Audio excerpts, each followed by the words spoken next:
It's 6:32. This is the Facilities Workgroup meeting. I would call the roll if I had a roll, so let's see if I can go around, and I'm not going to be as successful as I was the last time, probably. So I'm here. Kim Carosa, Alderman Cox, Here. Superintendent Hoddle, Mr. Mealy, Mr. Goslin from Maine Dunstable, Principal of Maine Dunstable, Ms. Valeri, Principal from Ledge Street, Mr. Powers from Amherst Street, and Mr. Lucas from Birch Hill. Okay, wow, great. That's twice in a row now. Okay, there's a couple of things to cover. I think what I'm going to do is start with the discussion of the open concept schools. That's why the principal from Birch Hill and Maine Dunstable are here. And then Mr. Mealy, I think, has some information about the portables that was requested as to when we may or may not be able to get rid of them and the costing, etc. And then there's a couple of emails on the what we would or wouldn't provide to FMS in advance of the pinpoint planning meeting, which is now going to be in January, not December 4th. There were a number of reasons for that. I had really hoped to have something put together, sort of an outline at the very least of what I thought would go into the input to FMS. I did not really have a chance to do that. So a couple of misdirections as to where I thought I would go with that. And so maybe at the end of the meeting, once we've dispensed with the two items, I'd sort of like to go through the areas that I think we need to focus on. One of the problems I had was how to present the material, and so I'll show you what my problem was, and maybe everybody can help me figure out how we want to proceed. And since we have this extra month, I think there's a couple of topics that came up. Mr. Shapler has just arrived from Principal of Sunset Heights. One of them being the proposal about, do you specialize a school, say, for preschool operations and some other classes that are sort of district-wide or could potentially be district-wide. Mr. Power, you sent me a question. Can you want to elaborate on what you're... Yeah, I mean, I've missed some meetings, and I think I saw something on the minutes from a few weeks ago that you had written about the redistricting piece, and that we had pretty much decided that that's not the way to go, and there was just something that kind of, I'm not so sure I'm not necessarily a proponent of redistricting, but I guess I felt like as a team we had not discussed this maybe as thoroughly as we've discussed other things. And I know you responded, and that was and I wanted to just get other opinions go back to okay. from so, people on that. So that'll be another... I feel like that's a big That's a big thing, and I just felt like it would come up, but we'd move on to something else, and then we'd I don't know, maybe it took time for me to digest some things too, but okay. So once we've dispensed with the other stuff, we'll come back to that. So all right, so why don't we start? So let me just set up a little bit. Principal Goslin and Principal Lucas are both at schools that sort of have this open concept, crazy thing that happened in the 70s where they just thought, well, we just put everybody in one big room and they'll learn everything. And the district, I think, has subdivided some, to try to get rooms back. And I think the question that arose, we were sort of making some inferences or some assumptions about the fact that it's sort of been worked out, and that, did we need to really create rooms there, or did those principals feel that things were solidified? I'm not sure where in the process we got the assumption that it was okay. I don't really remember exactly when that moment happened, but someone mentioned at the last meeting that you know, we probably really should have the principals in and discuss that topic, so. I Are you think going to some- take credit for having it be your No, I was fault? just gonna say where we thought it was okay. Some of it came from He's the one the that said the feedback. gates. That's right. The feedback that when Jim Neely sent the questionnaire, I think Mark responded that, you know, it was okay. Chris responded with maybe some security issues as a result. Okay. And that's what we kind of. Okay. Mr. Mealy? And just to add a little bit, Mrs. Zine has brought this up a few times, but her concern has been that there's obviously a capital improvement need if we were going to do anything with these buildings. And she wanted to know if the principals felt like she should be pushing that, or if they felt like the schools function fine the way they are, and that would be something that they would put on the back burner, so to speak. Okay. And Ms. Mealy, can I just ask, is the recorder on? Yes, it is. Okay, thank you. Okay, so I'm going to let whichever one of you wants to go first and discuss your schools. And you can be more general. I mean, we've had other principals in and actually encourage you to sort of, you know, you filled out the little questionnaire that we had, but if you want to expound on anything, that's kind of why I dragged you in here. I'm kind of unique. I've 19 years in Nashua in only open concept schools. I mean, Bicentennial is kind of semi-open concept, so that's my entire career. I worked for about a year in Needham. I was just talking to Rob in a traditional school setting. So I've spent the rest of my entire career in Nashua in either an open concept or a semi-open concept as both a teacher and an administrator. And I think, I'm speaking for Birch Hill, it functions incredibly well at our school. I love the feeling of walking through the halls. I like the atmosphere. I like the busyness of the school. I like the camaraderie the collegiality, the camaraderie that it really promotes amongst teachers. I liked it as a teacher, and I like it as a principal also. You know, we have the dividers now, so we're not, you know, I'm not sure what, you guys get the same type of setup as us, Chris, when, you know, with the lockers and things, so. We do.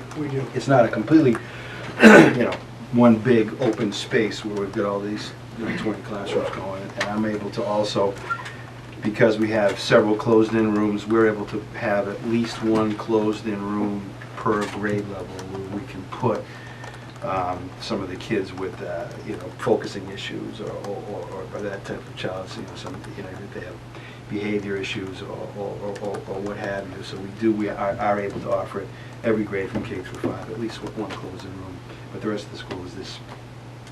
I mean, the lockers are 5 feet high, so you just kind of see them over the top. But there are no doors, so you walk by, you can see right into the classrooms. But it's a, you know, you don't walk in and shut your doors at the beginning of the day and never see another adult till 3:30 in the afternoon. You know, it's always something going on. I think for me, it promotes much more getting out in the classrooms. It's easy to get in and out. I'm not always opening the door and making it, you know, you open the door and every head turns. At Birch Hill, there are a lot of times kids don't even know I'm in the room or the teachers. I mean, it has its drawbacks. Our school, and Phil will tell you that the ventilation system is terrible. You know, heating and cooling is a big issue at Birch Hill. It's not consistent throughout the building. There are some areas that are constantly hot and some areas that never get warm. And in the springtime, we have air conditioning upstairs in the spring and the fall, and it's comfortable there. But the downstairs it can be sweltering down there. But you know, these are not unsurmountable issues. The school functions very well in the setup that we have right now, and I think most of the teachers would say the same thing, that that connection that you with somebody right next door, maybe teaching the same lesson, and you know, you're hey, you know, I just tried this today. This was awesome. When are you teaching math? Well, I'm doing it right now. You give it a shot. It seems, for me personally, both as a teacher and an administrator, it works very well. I like it. So back to the ventilation issues, is that, because I would almost think it would be easier to regulate in your school. What it was such set as up open for, concept. Mr. is open concept. And when these walls went up, you know, it was engineered and designed for open concept. And when that was changed, or what do you want to say?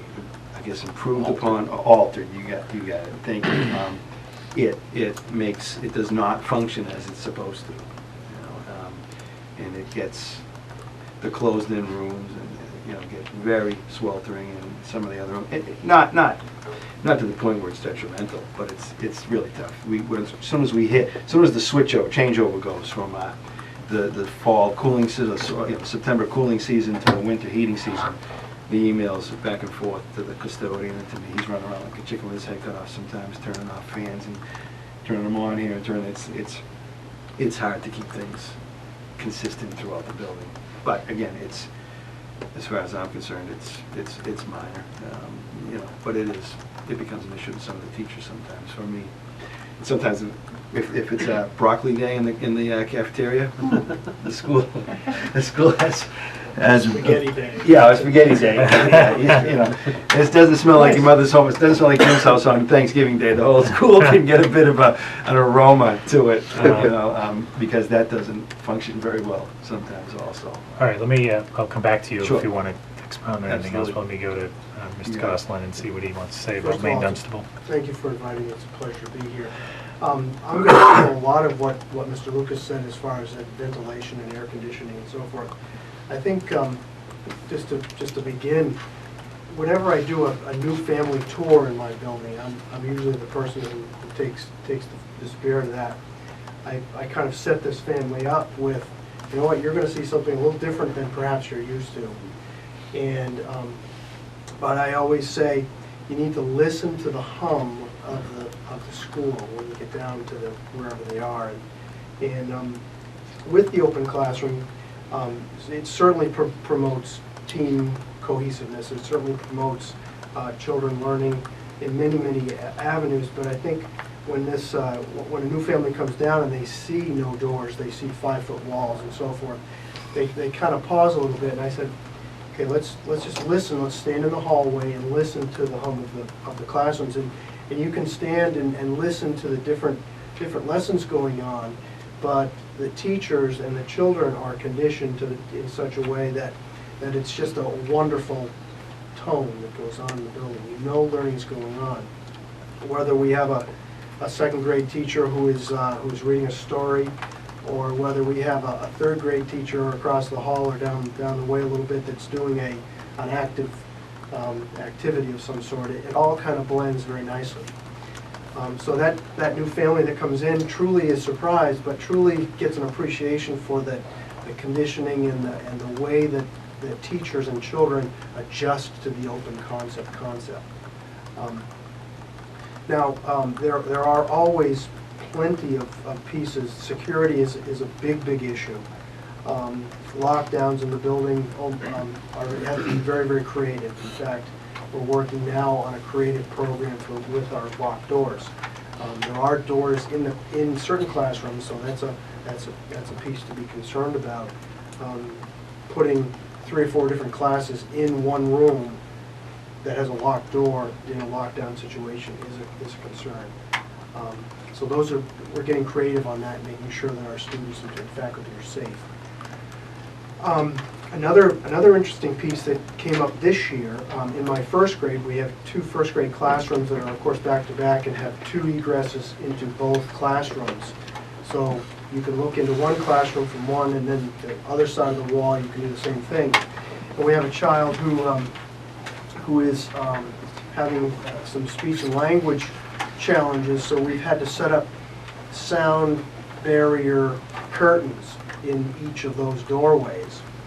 And that has helped. With the help of our speech and language district specialist, we've been able to work through that. Now, with doors, of course, we wouldn't have to worry about that, but again, we've been able to work through this child's IEP through that creativeness. And the teachers work right along with that, which is another positive thing. I think if you were to poll my staff, if they would like me to come in and brick up the walls and put doors in, they would probably all say yes. Probably a large percentage would say yes.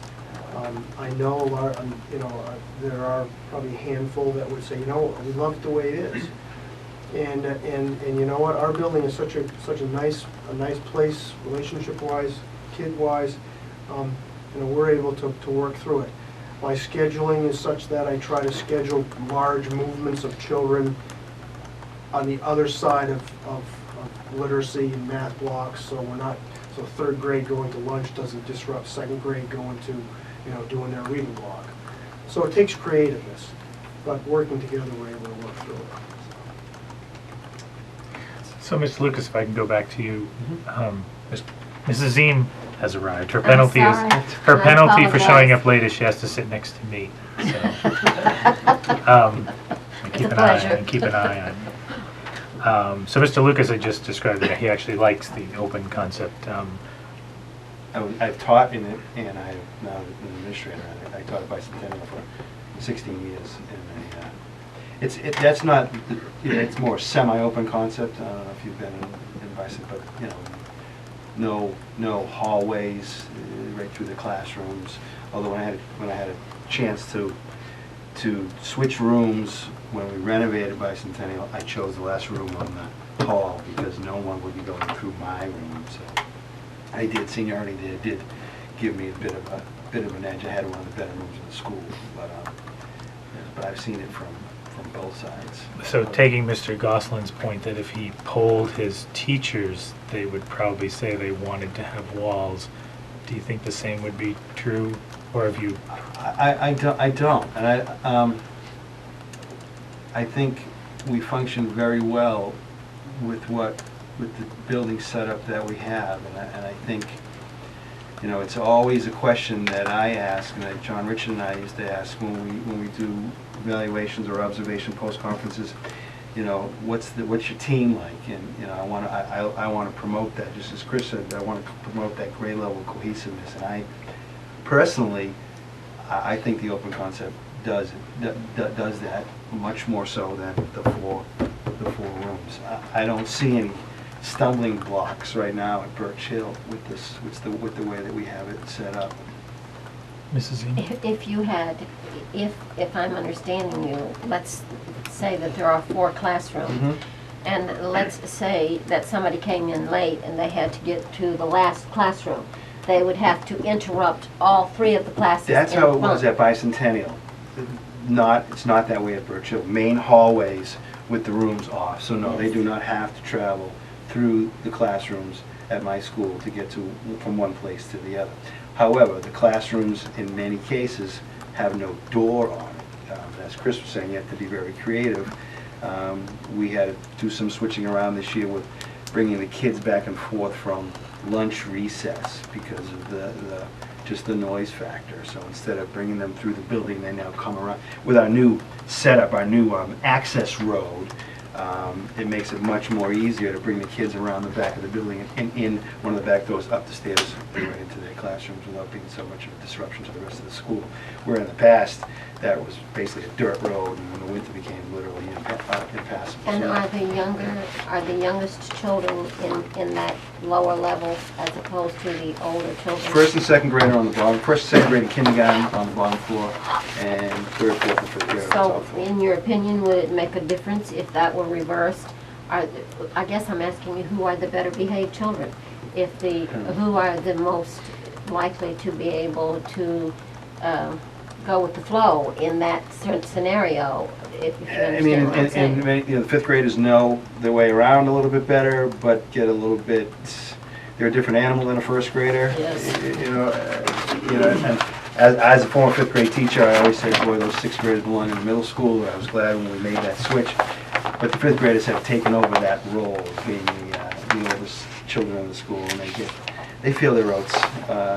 They get problematic on a lot of occasions just because they are the older ones and because they're ready to move on. And So I hear you saying that you still think the younger ones are better.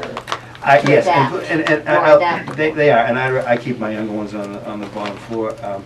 Just for the issue, the stair issues during fire drills, there would be 2 flights of stairs. We do have two first grades upstairs, but 3 of the first grades, the entire second grade, and my 2 kindergartens are all on the first floor. So it's easy for them to get in and out of the building whenever they need to get in and out. I would, just my own personal opinion, I would really like to, I think a survey of the teachers, because I have to say, I have some experience with young children, and I find their interest span is pretty small, and I find that the least distraction takes them from what I'm trying to focus on.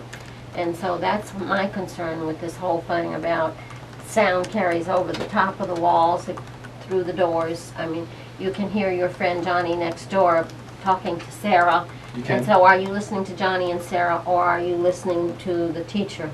And I always thought as a teacher, though, in many cases, this made the kids become ultra focused, because in order for them to succeed, they have to be right on top of it. but can you make a child who's not ultra focused? I mean, some children can do that, but other I was children. saying, I have at least one classroom in every grade level that I can, that's closed now. So So I would go back to the scenario, especially of a special needs child or somebody who has a learning disability like dyslexic, or those kids have such a tough time anyway.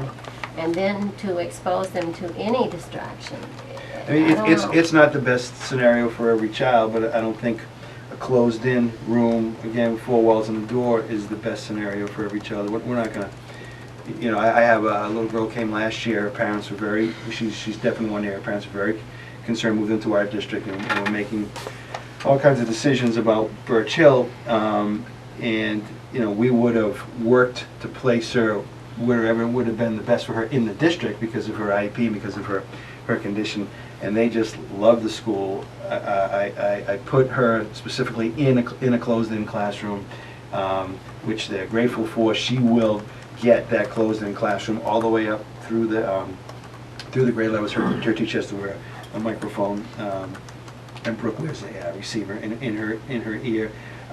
But they just thought the rest of the atmosphere of the school was fantastic. Well, and really, my children went to Birch Birch Hill Hill. as well.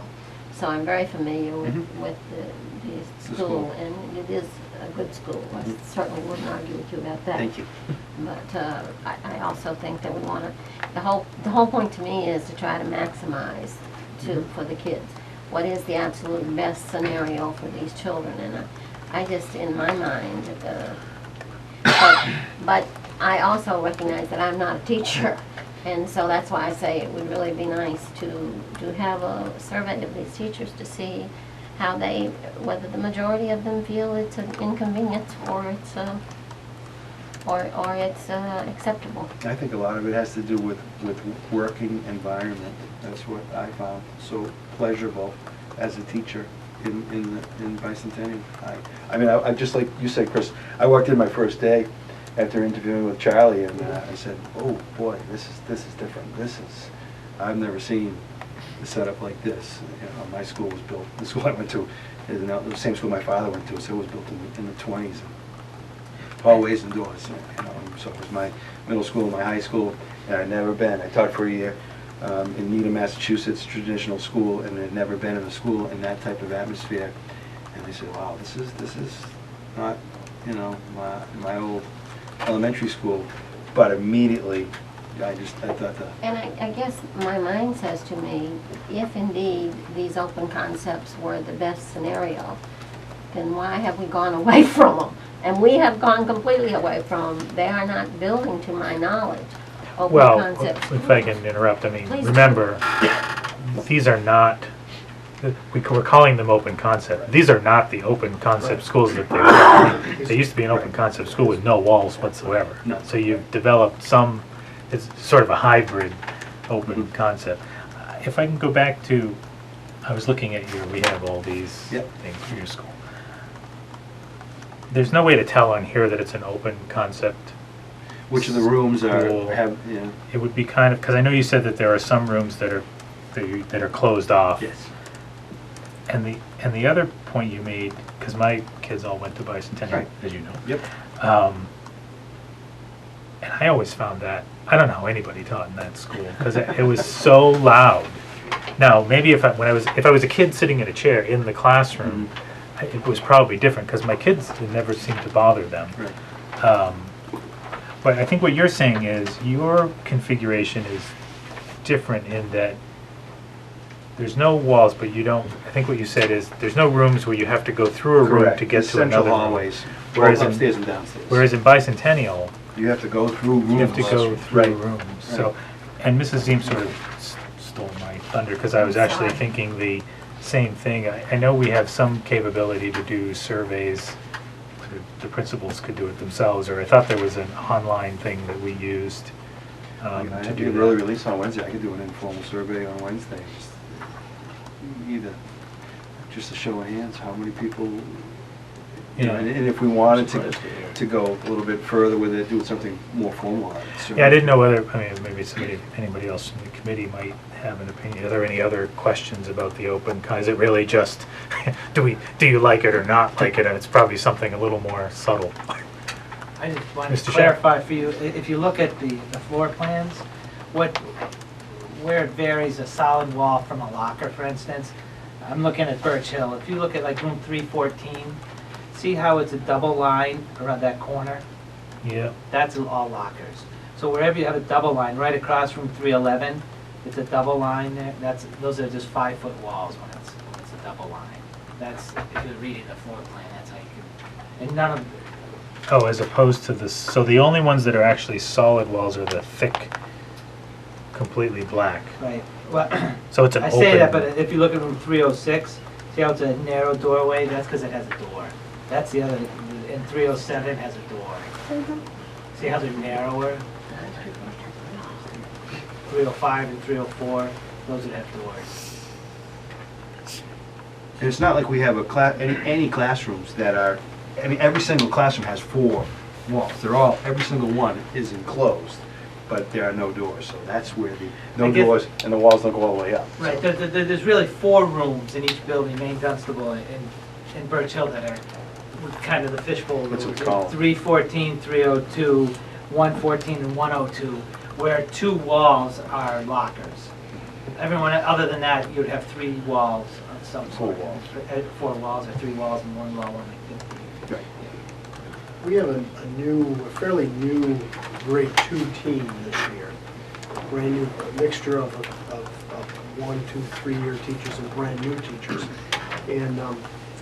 And I truly believe that this open concept, and I have them lined right up together, has given them more strategies together. But on the same piece, they are actually, and we've got little curtains that kind of hang between the classrooms as well. Same piece, I know that they've come to me and asked me for, you know, it's loud here, can we move to the library, or, you know, for whatever the reason, so. And the population of our children are constantly changing as well, as far as year to year. We see different challenges from grade level to grade level, whether it's a special challenge child, or whether it's just an anxious or robust classroom. We like to try to work through these pieces, and an open concept building sometimes does not lend itself well to doing that. But again, as Mark has said very nicely, the building functions nicely. But given us a situation where we're able to secure a building, and again, I keep talking about security, that's always on principal's mind, making sure the children are safe as well as have a conducive learning environment. I think security-wise, we always think about that. And I think that's something to truly consider, and to make sure that those teachers feel safe in their classrooms, whether it's safe from whatever's going on around the building, or whether it's safe from noise as they go back and forth. So there's a different angle to look at that. Mrs. Z? And I guess I have to, you were saying that you were the senior teacher, and so you got the better classroom. When you're talking about new teachers, I can't think of a more difficult scenario. It's difficult enough to go in your first year or second year, It's a very good because point. the learning curve is already, so now they're in the weakest places. And so they are dealing with double jeopardy, in my opinion. Well, it would all depend on who they replace, though. So So they- I got the choice of that room simply because when we renovated, the senior people on the team here and here. So if I left and a new teacher came in, he or she may have a shot at that room. Actually, when I left, a young man who had only been there for 2 or 3 years, he got my classroom. So he was able to move in. So it wasn't every year that when we had new teammates coming in that we switched up the rooms. I mean, in a lot of cases, you're hiring a teacher and they're going into, if it's a singular situation, they're going into the room that's being vacated. So it's not always that the senior teacher gets the best room every single year. It depends on the scenario of who's leaving, who's being replaced. I did the same as Chris this year, and I took my second grade team, there's 2 new teachers, and we put them all in a pod in a corner. And one was a veteran who had taught before. 2 teachers are been at Birch Hill for years, and a brand new teacher just coming out of school. We put her in between all of them, so she felt very supported. I think she has a couple of challenging kids, and she is able to get help from. I mean, not when I mean help, she's able to get ideas, and she's able to get support from both of the classrooms on either side. I thought that when, of course, you all know I've said 100 times my daughter teaches, and one of the things, seniority seems to be a good thing to have, because sometimes the junior man on the job sometimes gets the short end of the stick. Thank you. That's what I want to say without saying it.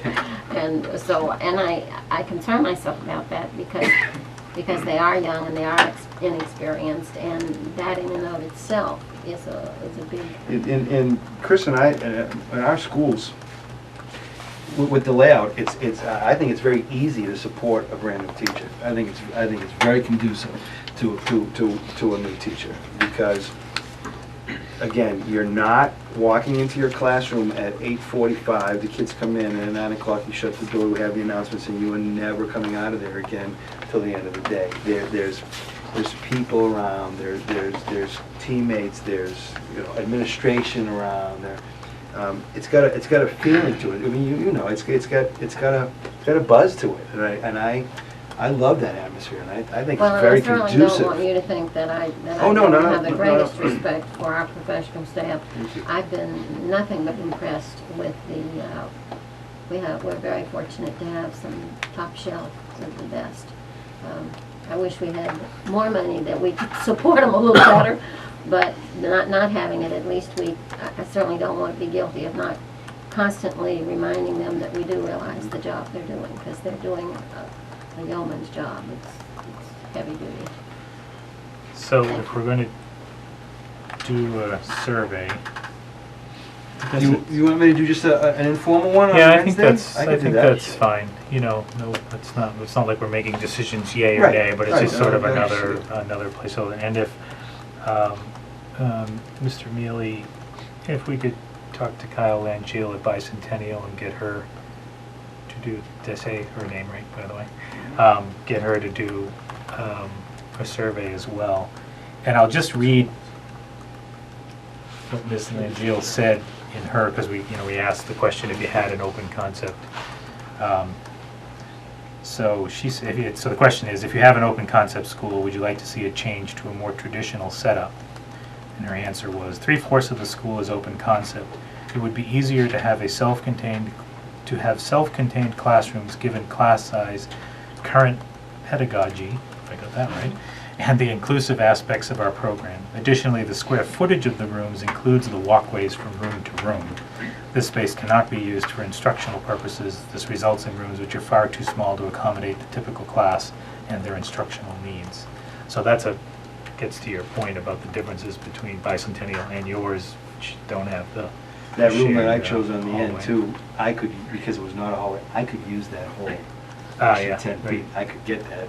Oh, Tanya Ackerman's room was right behind that, and she has to keep that clear. I did not. I could Right, use it for right. instructional And purposes. Mrs. Kelleher had, Jan, yes, yep, same. I think if you go there, So, it's Mr. almost Shep. like now you're involving Broad Street, New Sunset Heights. They're all in that similar format. We walk through one room to get to the next room, you lose the hallway space in all of those rooms, in those buildings. They're all built that way. They're in wings, so you start at one end and you just walk through. Yeah, to okay. get them all. I mean, I don't know if it's neither here nor there. They just so you know that it's not isolated to 3 buildings. now you're going 3 or 4. I never understood in Bicentennial why they had 2 doorways. You know, why wouldn't you just have a center doorway with a, like, you could have made With those a hallway right down rooms. the middle, yeah. It's actually not that hard to make those rooms be a hallway. Those walls are movable. You're down the middle of the wings, those walls are movable. So you can, Sue Roubaix, Mrs. Roubaix and I taught next to each other for years and never closed that wall. There was always part of that wall open. I think we just liked to hear each other. I don't think we knew, you know, that we knew we were next to each Safety, you felt like you could escape. other. You did. You did, you know, there was always that out there, but those walls are all collapsible, right down the middle. But, so that's Okay, so if I go to new Searles, then, let's see. what they said.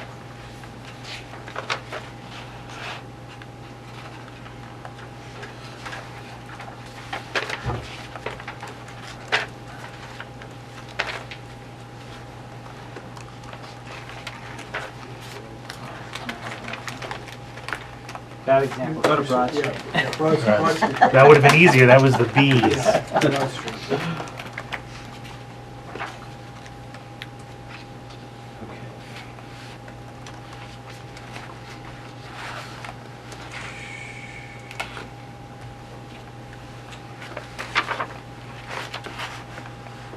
You can see there's Now, see now, main hallway. but the comment from, who's the principal in New Searles? Chris Green. At Broad? Broad Street. At Broad Street was, if you have an open concept school, would you like to see it changed to a more traditional setting? He said, not applicable. Well, it's not open concept, it was more when you were talking about walking through one room to get to another room. Yes, They all have But- doors. I know, when I went there, you're absolutely right, because I remember walking through Mr. Reynolds' hallway. Yeah, right. And that's really a distraction. So- No, but at every Bicentennial, I mean, you go through one door and it's 8 classrooms. Right, there's no doors. That's the difference. The difference is like, here, there's a door between every classroom. At Bicentennial, there's not. No. It's just, you just walk. Right.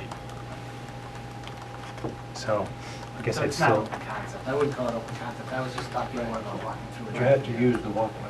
Right, the walkway becomes a hallway. Like in these classrooms, you know, pick any wing from, you know, the wall across to the door is a hallway that you can't use in your classroom. okay, so maybe that was the wrong way to phrase it. Walking through the classroom to get to another classroom, but they do have There's- doors, which I think, I mean, at Bicentennial, if I remember standing in being in Mrs. Ackerman's room, you could hear every other classroom that was going on. There are really two different scenarios that we're talking about. I know we've seen this, but we're talking about Mr. Lucas and I building who have the true open concept and well, you know, a long time ago, there were totally no walls. And people such as Bill Pimley and the like, Bruce Geer would probably talk about that at that level. And then we have the Broad Streets or the Bicentennials where they have doors, but you have, in order to get to classroom C, you have to walk through A, B to get to classroom C.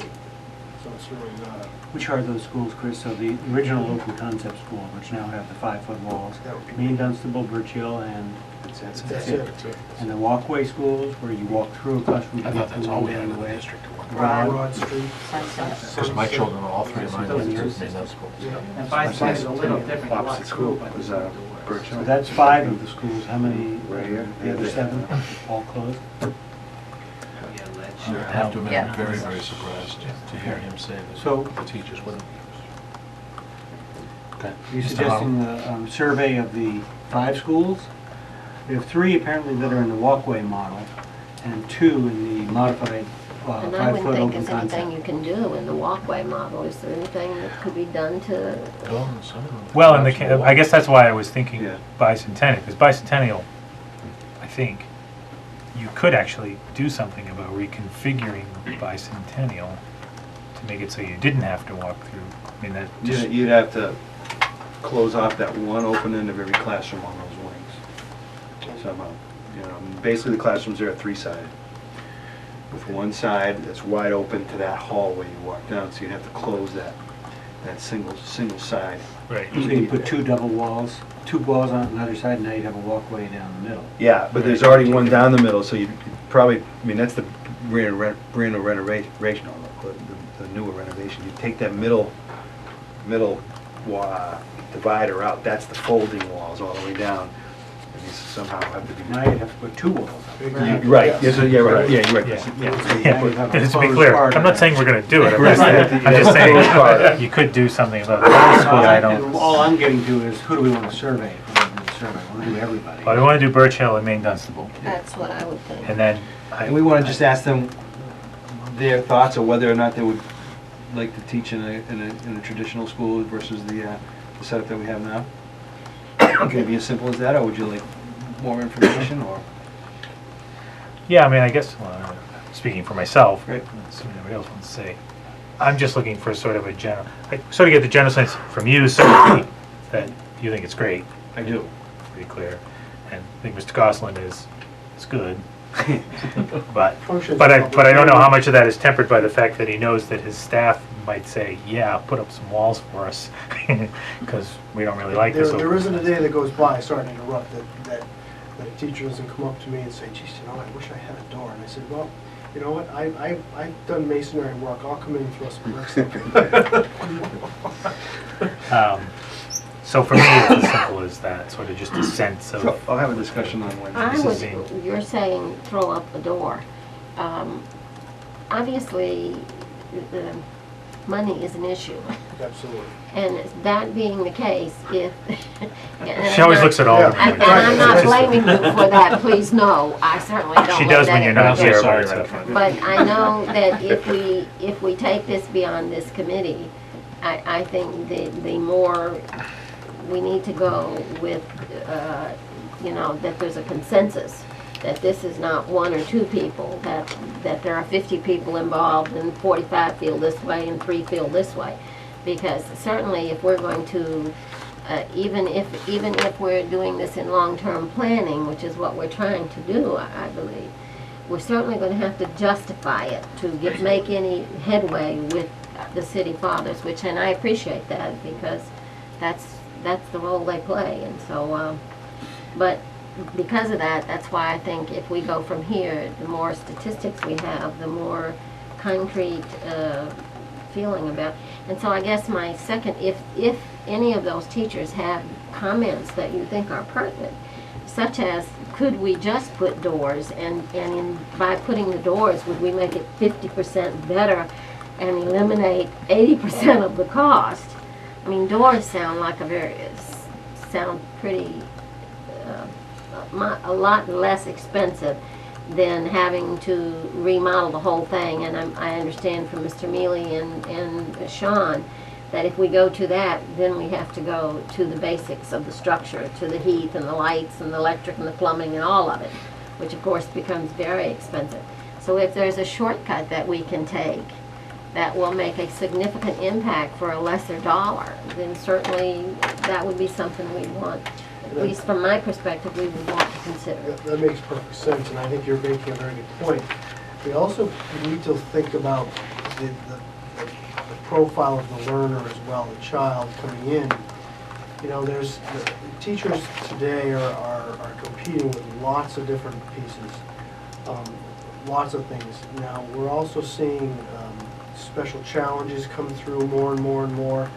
Whether that would make those children more successful, having 4 walls and a door and a window or whatever, we don't know.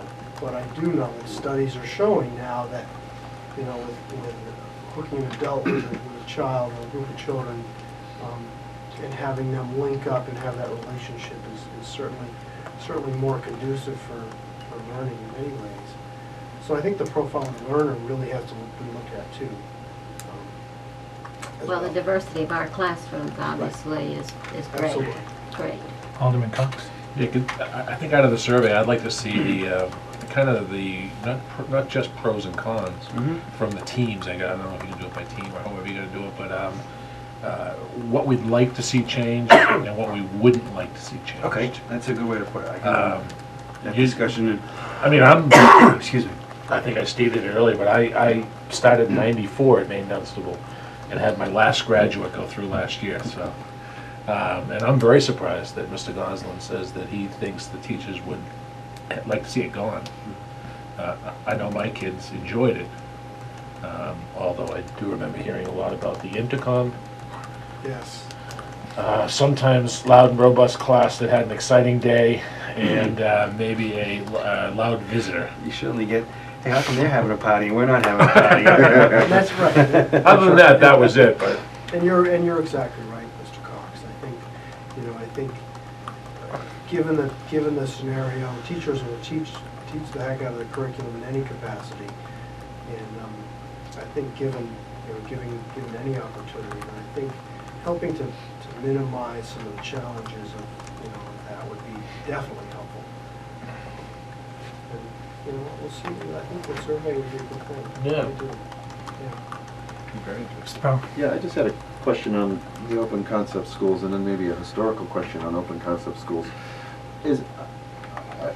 Are there classes that move, are there kids that move in these schools between classroom and classroom at all, or have they historically done that? Because I could see that is a positive, but if that doesn't exist, then You mean switching teachers, departmentalization? maybe just team teaching, however you want to, say it. But if a room that's completely enclosed and there's not that going on, I think that's pretty clear. But now you have space between classrooms. It seems like, why was that intended to be that way?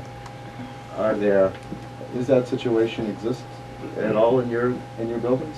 The upper grades, Yes. especially, and Yeah, not you the switch to primary kids. science Yeah, and science, so social forth. studies. Sure. Okay. Two of my fifth grade teachers, one teaches two classes of social studies a day, he loves social studies, and the other gentleman teaches 2 classes of science a day, and they switch back and forth. Fourth grade has a science rotation. Mhm. We had in fifth grade a science rotation. We each took a unit, 7 or 8 weeks, and rotated our classes around. And that has a lot of positives. The kids are getting used to changing classes when it's going to happen at middle school. Yep. I always thought before fifth grade was over, I personally would get to teach every single child in the grade. And so when they left the school bicentennial, they would know all of us, which I thought was very positive, because we promote that. Yeah, I can see that as And it goes on at Birchill, Yeah. mostly in the upper grades. I can speak for even some of the younger grades. I know sometimes they would get together to do a math lesson. Sometimes Yeah, I know well, second grade and third grade used to get together a lot, do something, and then break off in groups. Third grade actually has a science rotation also. Yeah, so they would, That's the primary subject that you see it around, because it can be, very concentrated. You can develop, when I did a unit 5 times a year, it became, after a year or two, a pretty good unit. Yeah, because I right. could concentrate just on this unit, instead of having to do 5 units once a year. I could do 1 unit 5 times a year. And again, within a couple of years, it became top notch, because I could always bring new things in. So it lends itself more to the upper grades, but the lower grades are always using the big open spaces for guest speakers and whatever. Beaverbrook came in a couple weeks ago for first grade, and they used one of the big we call it the wet area. It's got a sink in it downstairs, so they use that whole area. So it works. See, that really builds collegiality, teamwork, and a sense of community, and I can see that as a positive. That's a If huge that's positive, not Mr. Bowers. happening, then you kind of wonder why then. But if that exists, then you'd certainly see a positive to that structure of the facilities. Absolutely. So anecdotally, my kids both went through the science rotation thing, and I think they liked it, because it just kind of breaks up the right. year. Right. And I think it helps the teacher, because I think what you just said, and I'll say it again, you get to keep this, you get to teach the same unit, so you know that unit very well. You kind of know the questions that are going to come up, that kind of thing. So you repeat that, rather than you have to have 4 units of science that you have to You think of do. the high school teacher that teaches biology and really loves biology.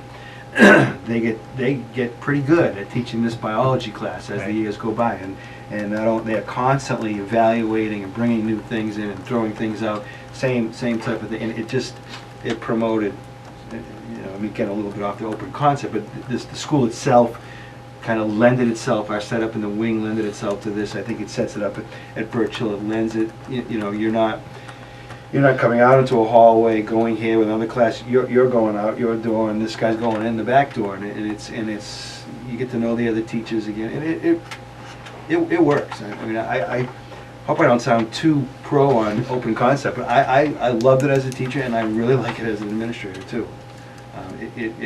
I think just what Chris said. You walk in the school and it's alive. It's a buzz. It's something going on all over the place. I mean, it might be too loud sometimes. There are cons to this setup, but I think personally the pros outweigh the cons. So, I'm sorry. if I can add to the question, I think with the way you've described it, I think I've been in Birch Hill, but I don't recall it now. So the walls that are there, they're lockers. Are any of them movable walls? So I guess the other question would be, if there was some way for us to make the walls movable and still function as somewhat solid walls for them, would they find that useful? In other words, it would allow them to create a larger classroom if they needed to, for some unit they were doing, double up or something like that. I don't know. I think it would depend on the team, depend on the teachers and and how they function together as a grade level. Okay. Well, let's stick to the Yeah. simpler. I mean, Do you like it or not? this And is then, an interesting out of the doors box. or walls. Yeah, I mean, I think an that's. interesting out of the box thought, Mr. Hollowell, is if you I were get to... chastised for those kinds of things all No, the and time. that's okay. That perhaps is what it takes in many But yet cases. continue to do Because, I mean, legally, we have to have 2 egresses for each of the classrooms. So, and if you really look at the classrooms, what we call the fishbowl classrooms, where they're corner classroom, where there are 5-foot lockers, and you can walk along, I can walk along and watch the kids when I'm on the tippy toes, granted, and look at the kids in the classrooms. Now, Mr. Shapler could walk along. he wouldn't have a problem. But if you were to pull from the ceiling down to those lockers, some sort of device, or I don't know, that would create that fishbowl classroom as less of a disruption passes the hallways. Mhm. Now, there would only be 4 of those, though, in Maine Dunstable, and perhaps 4 of them in Birch Hill. All of the other classrooms, I shouldn't say that, there would be more than 4, because across from that 2-cornered classroom with 2 of those draws, there would be another classroom that would have a doorway and a 5-foot wall, and then 3 other walls that are walled.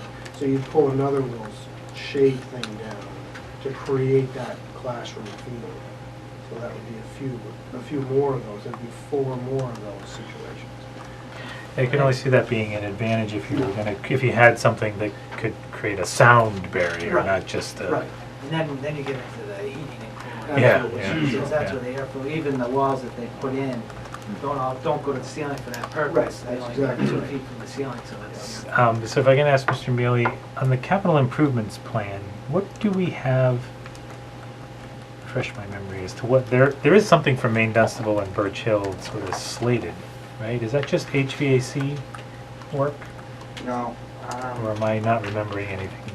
We don't have We don't have anything for right now. those schools. Unless I'm trying to think, it's way down the line, but certainly not in the next few years. And can you ask Mr. Smith if we've ever had a heating and ventilation guy in there to say what we need to do to balance things out, or do you know if we have, or? All right, well, both principals can tell you that they're constantly working with Sean or Gary Conniff more than Sean even about the issues, but I will find out what. Well, I guess what I'm asking is not a matter of, turn up the volume here and turn it down over there. I mean, structurally, is there something we could do short of replacing the whole system? Could you move vents around and? Didn't you do that? We did. Was that done this year with fan system? Yeah, we reorganized a little bit. Again, got creative at Maine Dunstable, trying to make the ventilation up in our upper classrooms better at both ends of the building. And Sean and Gary Connor were insatiable trying to figure that out and really worked hard to try to work through all those pieces. And we did get a new vent that was brought through, and they cut some holes, and it seems to work out pretty well. But some of the discussion that I was privy to, reorganizing the heat exchangers and ventilation motors and things were, talked about some pretty crazy money. So.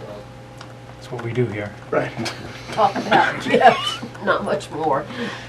Mrs. Z, sorry. I guess going back to a comment that you made, it causes me to pause and wonder if there's a difference in the, I think you said something like you have to take into consideration the dynamics of the children who are involved. I guess my question would be, and where one school seems to be more pro than the other, my question is there a difference in the dynamics of those two schools that would account for that to some extent? Am I making- Demographics. Are your demographics similar? We're about 30% free reduced lunch. We have an ELL Birch-Hill is program. as well? I'm Birch-Hill. Oh, I'm sorry, Maine It's okay. Dunstable. Yeah, so we're drawn on the same, Very similar profile. a big have not type. When you have 30% free and reduced lunch, but what about special needs? Right. And not because those children are children to me that would be especially in need of a quiet place to be able to focus. Pretty So similar do you there. have the same We have two- dynamics there as well? 2 EH classes? or- Yeah, and we have two. We have two intensive needs programs, both of which I put in closed-door classrooms for You this. said he did too. Well, I have a separate wing for my emotionally handicapped. Well, I know you said one more pro than the other. I think we've determined that the principal one is more pro than the other. Yeah. I think we Yes, should well. probably wait to determine whether the schools themselves, and I guess your teaching staff, do you think that's same kind of mix of, I veteran had and? 6 brand new teachers myself this year, so we had a big turnover last year. And you as well? We've had, over the last 3 years, we've had almost 20 We've had a bigger turnover. huge turnover. Huge. So, okay, well, I think we're gonna wrap up the open concept discussion, but I wanted to give you each, I don't know whether there's any other comments about your school or about this process that we're going through that you'd like to add while you're here, or? I think it has its pros and cons. We have a very demonstrative first grade teacher who we were able to move into she likes to sing and likes to do, she's a fantastic teacher. But we were able to move her into a closed room this year, which really helped us out. You have to really look and see the way your teams are made up and who's going where. Sometimes it's a bit of a roll of the dice with new staff because you don't really know their teaching style. You don't know what type of a classroom model they're going to portray. But I guess I was asking, setting aside open concept now, Yep. or is there anything else about facilities or the way you use them or would like to use them that you want to add while you're here? Anything You you'd like can to answer. share with us? Mr. I can Mealy? steer the conversation though. Ah, I was gonna ask both of them, both of these principals are at buildings that have had site work done at them, so I just wanted them to speak to the impact that work has had. I can start by just saying Mr. Gosselin. the way in which we just received a brand new parking lot over this past summer, and it has made a phenomenal change in the way that the building operates, both dismissal, arrival, children coming in late versus, there's been a big swing as far as the new organization. Parents, I believe, feel safer when they come in. They feel that their children are safer when they come into our school. There's an organizational piece. And also on the same vein, we're, instead of dismissing in 25 minutes or 20 minutes, between 20 and 25 minutes last year, we're now dismissing in 4 minutes. That's 4 minutes. it's an incredible change. Makes for a lot of happy people, including the children when they're out. And yet it's an organized, it's very safe, ready to go, you know, so it's a very, very positive thing. So it's, you know, my hats off go to the crew that did it and the plan ops crew that set it up. We're about 10 minutes for dismissal at the end of the day, which is, it didn't drastically change our dismissal. We just moved some, you know, carpool is now in the front loop, and we have a separate bus loop. The main problem with our, and it hasn't really, not because of the new parking lot, but we have a convergence of 3 or 4 roads, or you want to say right at the entrance there. We've got people coming up, buses coming down, buses coming around the school on the new access road, and cars coming around the loop. It has, you know, people get used to it quick. We put my council goes out for the first month or so and directs traffic, and then we kind of, once we think people are all set with it, let them, you know, they're on their own, and it's very smooth. It's 10 minutes door to door. 3:25, we get the kids coming down for buses. Walkers go out at the same time, and by 3:35, everything is gone, and they're all to do. Mrs. Z? I think I remember when I went to that building that there was in back, when I went to, there were some problems.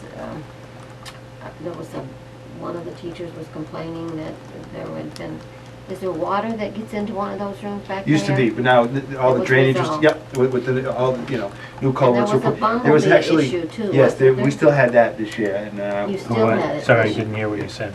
we had a bee issue. We're A not bee quite issue. sure. Some of the And- kids are allergic to. Yeah, Gary It can be Connors very and the whole serious. crew, they worked on it, and they were up in the eaves, and they were spraying and sealing corners up, and I'm hoping that the good cold winter will do the trick. We'll see what the spring brings, but that's resolved itself because of the weather. But the back, new culverts, there was a culvert system back there, and when Continental Paving and all the other site work was done, it was determined that the culvert system was never hooked up to the city sewer system, city drainage system. It kind of just ended right there. So we have a teacher, Bob Grace, who teaches second grade. We used to call it Lake Grace, because outside his room, in a big rainstorm, it would. Yeah, that's what I remember them talking about. So- This deep. but That's you- been corrected. Yeah, all Pretty set, yeah, much, the new, we lost a bit of our soccer field, but still a very usable field for elementary age kids. The new road allows us to dismiss our smaller vans and buses around the back, and they come out on one side of the school. Last year it was more of an issue, it was more of a live road, and I didn't want that with the kids, because we have recesses going in and out from 10:30 in the morning right until 3:15 every day, but this year it has really resolved itself. And I would like to add to what Ms. Hollowell said, if, you know, in the strategic planning, I can't think of anybody who would be more qualified to know if there are problems or areas that we need to look at or think about. Or so certainly if you leave here and something comes to mind, that's why we're here, to try Can you to. send a note to my carpool parents not to come till 3:15 in the afternoon? I don't- They most back people up, don't that backs listen to all the you. way down Birch Hill Drive, and that's, Yes, I'm I afraid remember. that's universal. it is. I send notes and You reminders. must be ecstatic please. being off You know. Whitford Oh, Road for And Yeah, absolutely. In I mean, terms, that was so dangerous. Yeah, very. As those snow piles kept decreasing the road size. Well, we Such a have good safety factor. people cutting out and coming up the middle of Birch Hill Drive, and I had Andy Hagan, the student resource officer, over a couple weeks ago. And I had a very irate parent. I mean, I get complaints all the time about people cutting out, and then they would cut across this lane of traffic. I said, so I sent a note home, and I had some parents complaining that they've been doing this for 6 years, and so I had Andy Hagan come, and I said, I don't know if I want to fight this. He said, if you don't, you're giving people permission to take a right-hand turn across the lane of traffic. He said, I will put this in your newsletter, and he's right. So now, if you come to Birch Hill at 3:30, you get in and out of there in literally 30 seconds.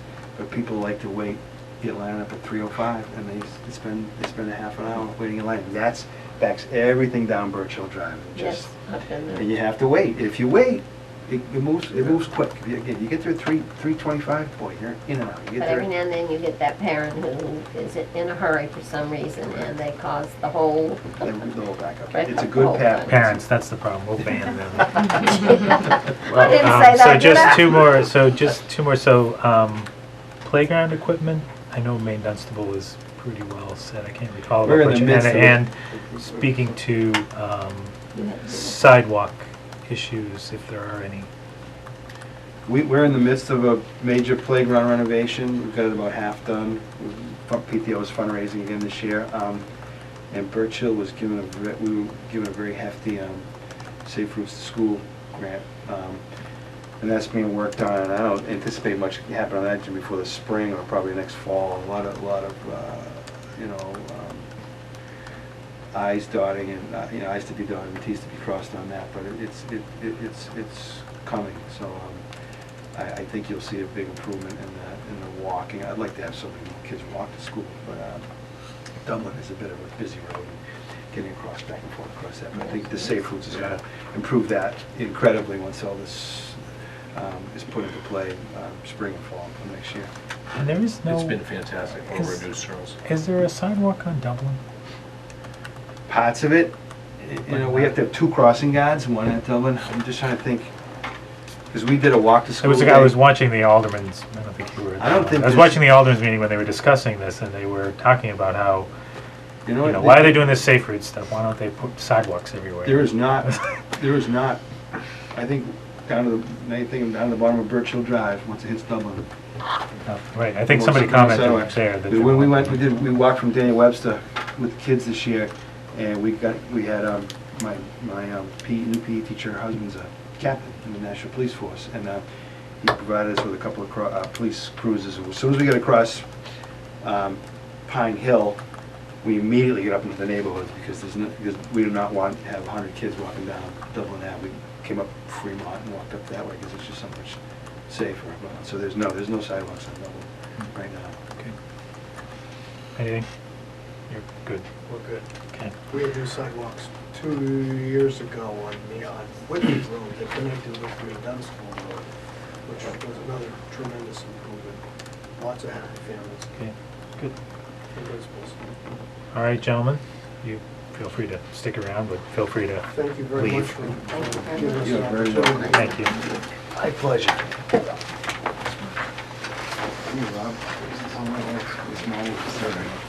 Take care, you too. Thank you.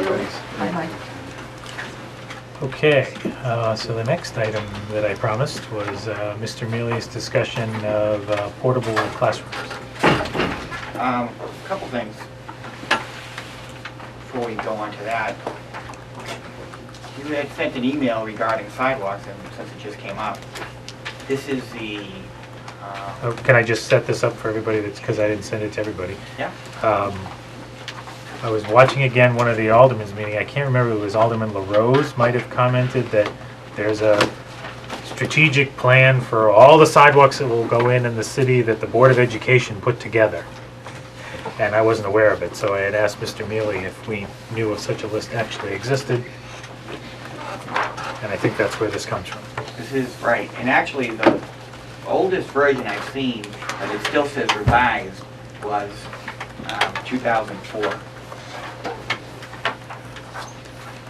But what's happened since then is the list stays pretty consistent with some minor changes. Myself and Sean Smith and I think Gary Connors was probably there, met with DPW last year at around this time and revisited the list and just identified any areas that may put themselves higher priority than some of the others. So that's what happens each year.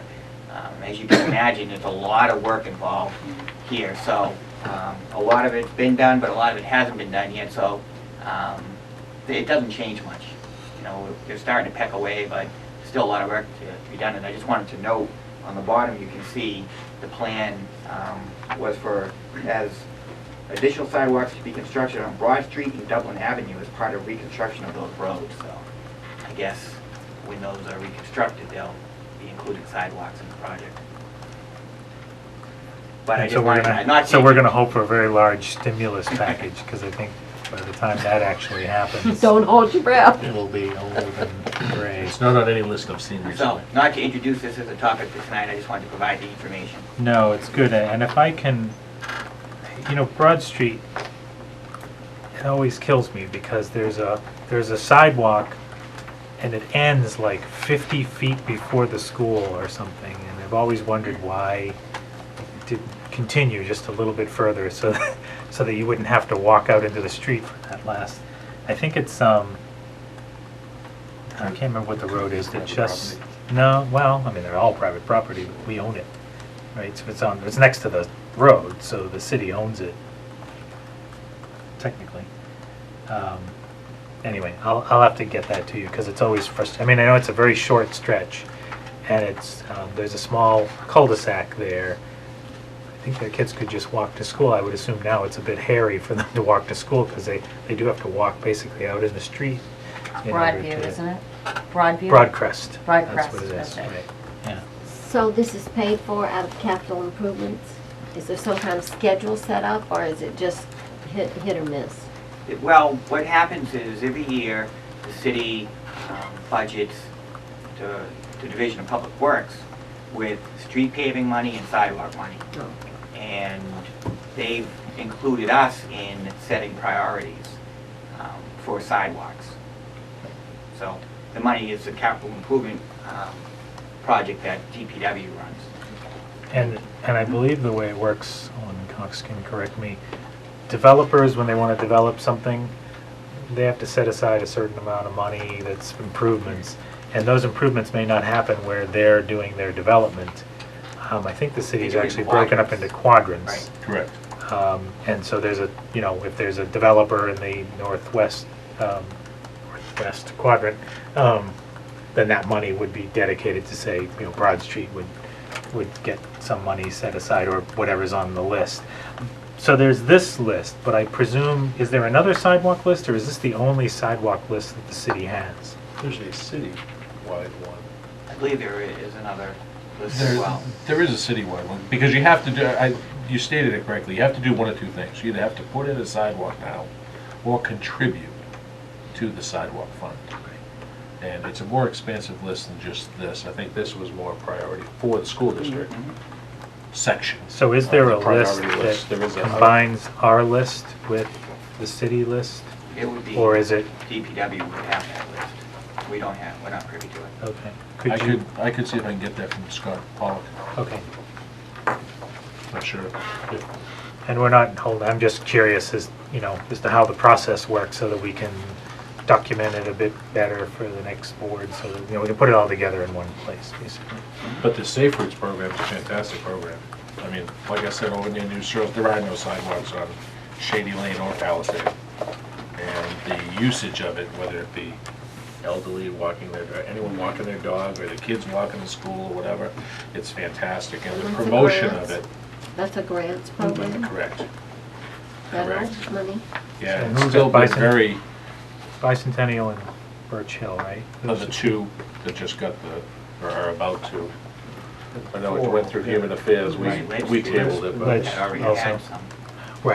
Right, so Ledge and Broad, right, also, and New Searles. Crisp, was it? New I Searles think it started. was Chris. Dr. Crisp? Okay, well, For anyway. school. Okay, so that's good, thank you. Mhm. Next. Okay.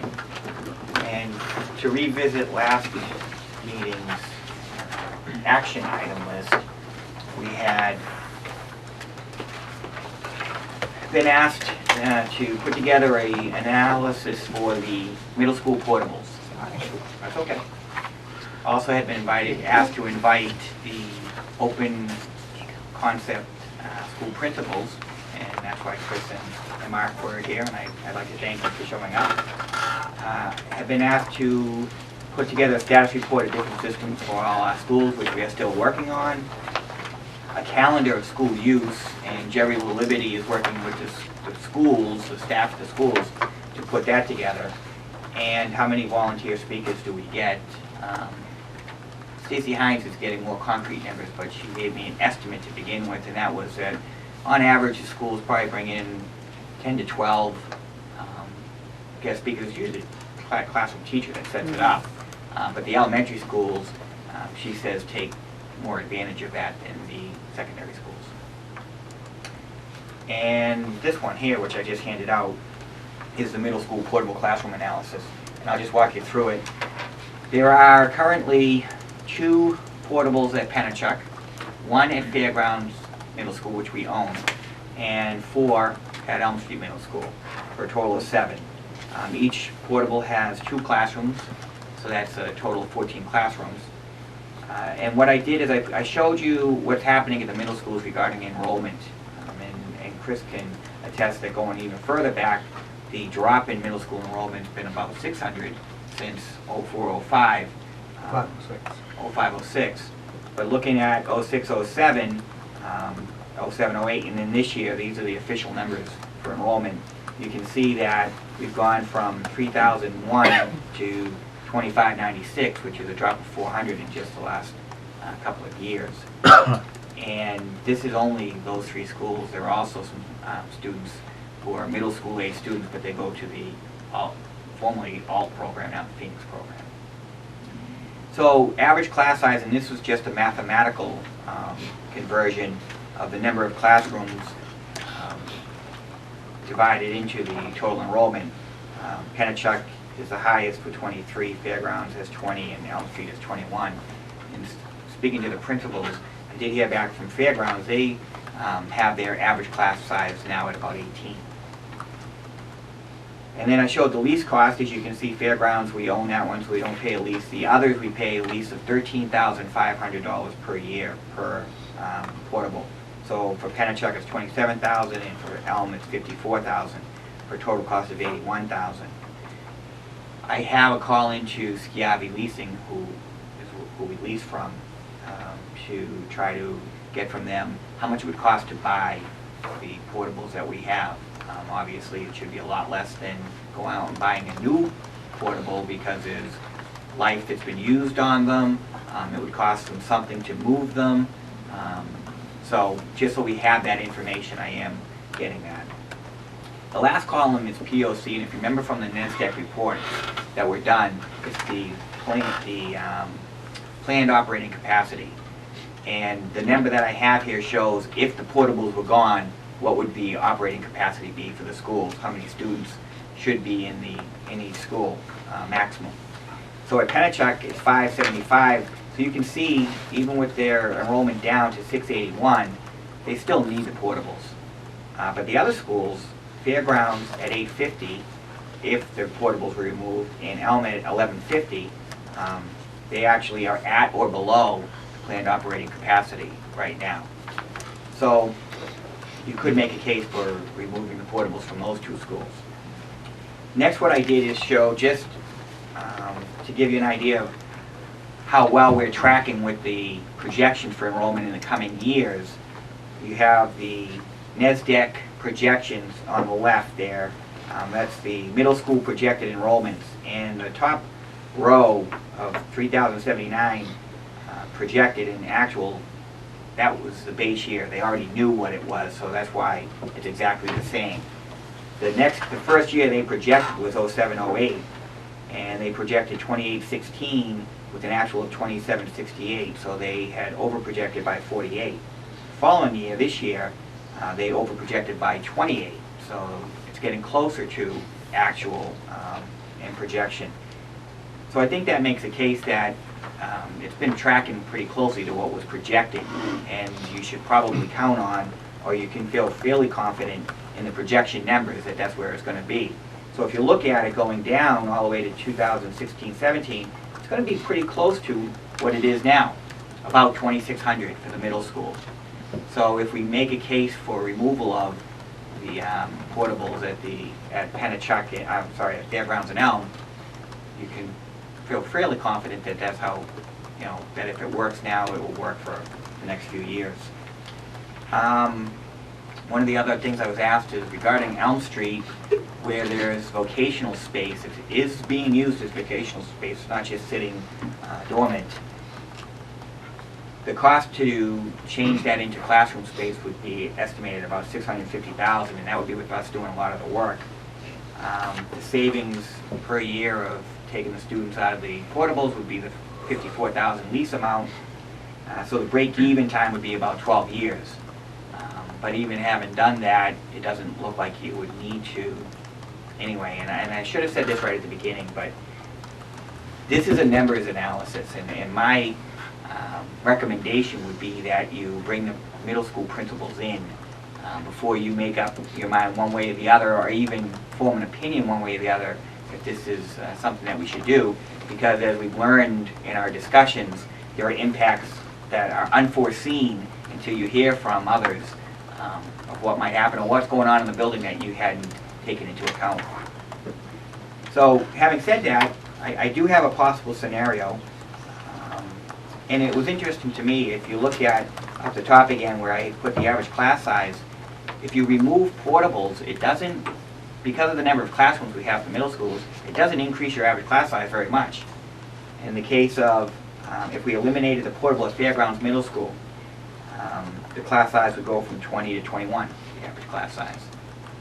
And that would result in a possible teacher's position reduction of 2 teachers if you're removing the 2 classrooms.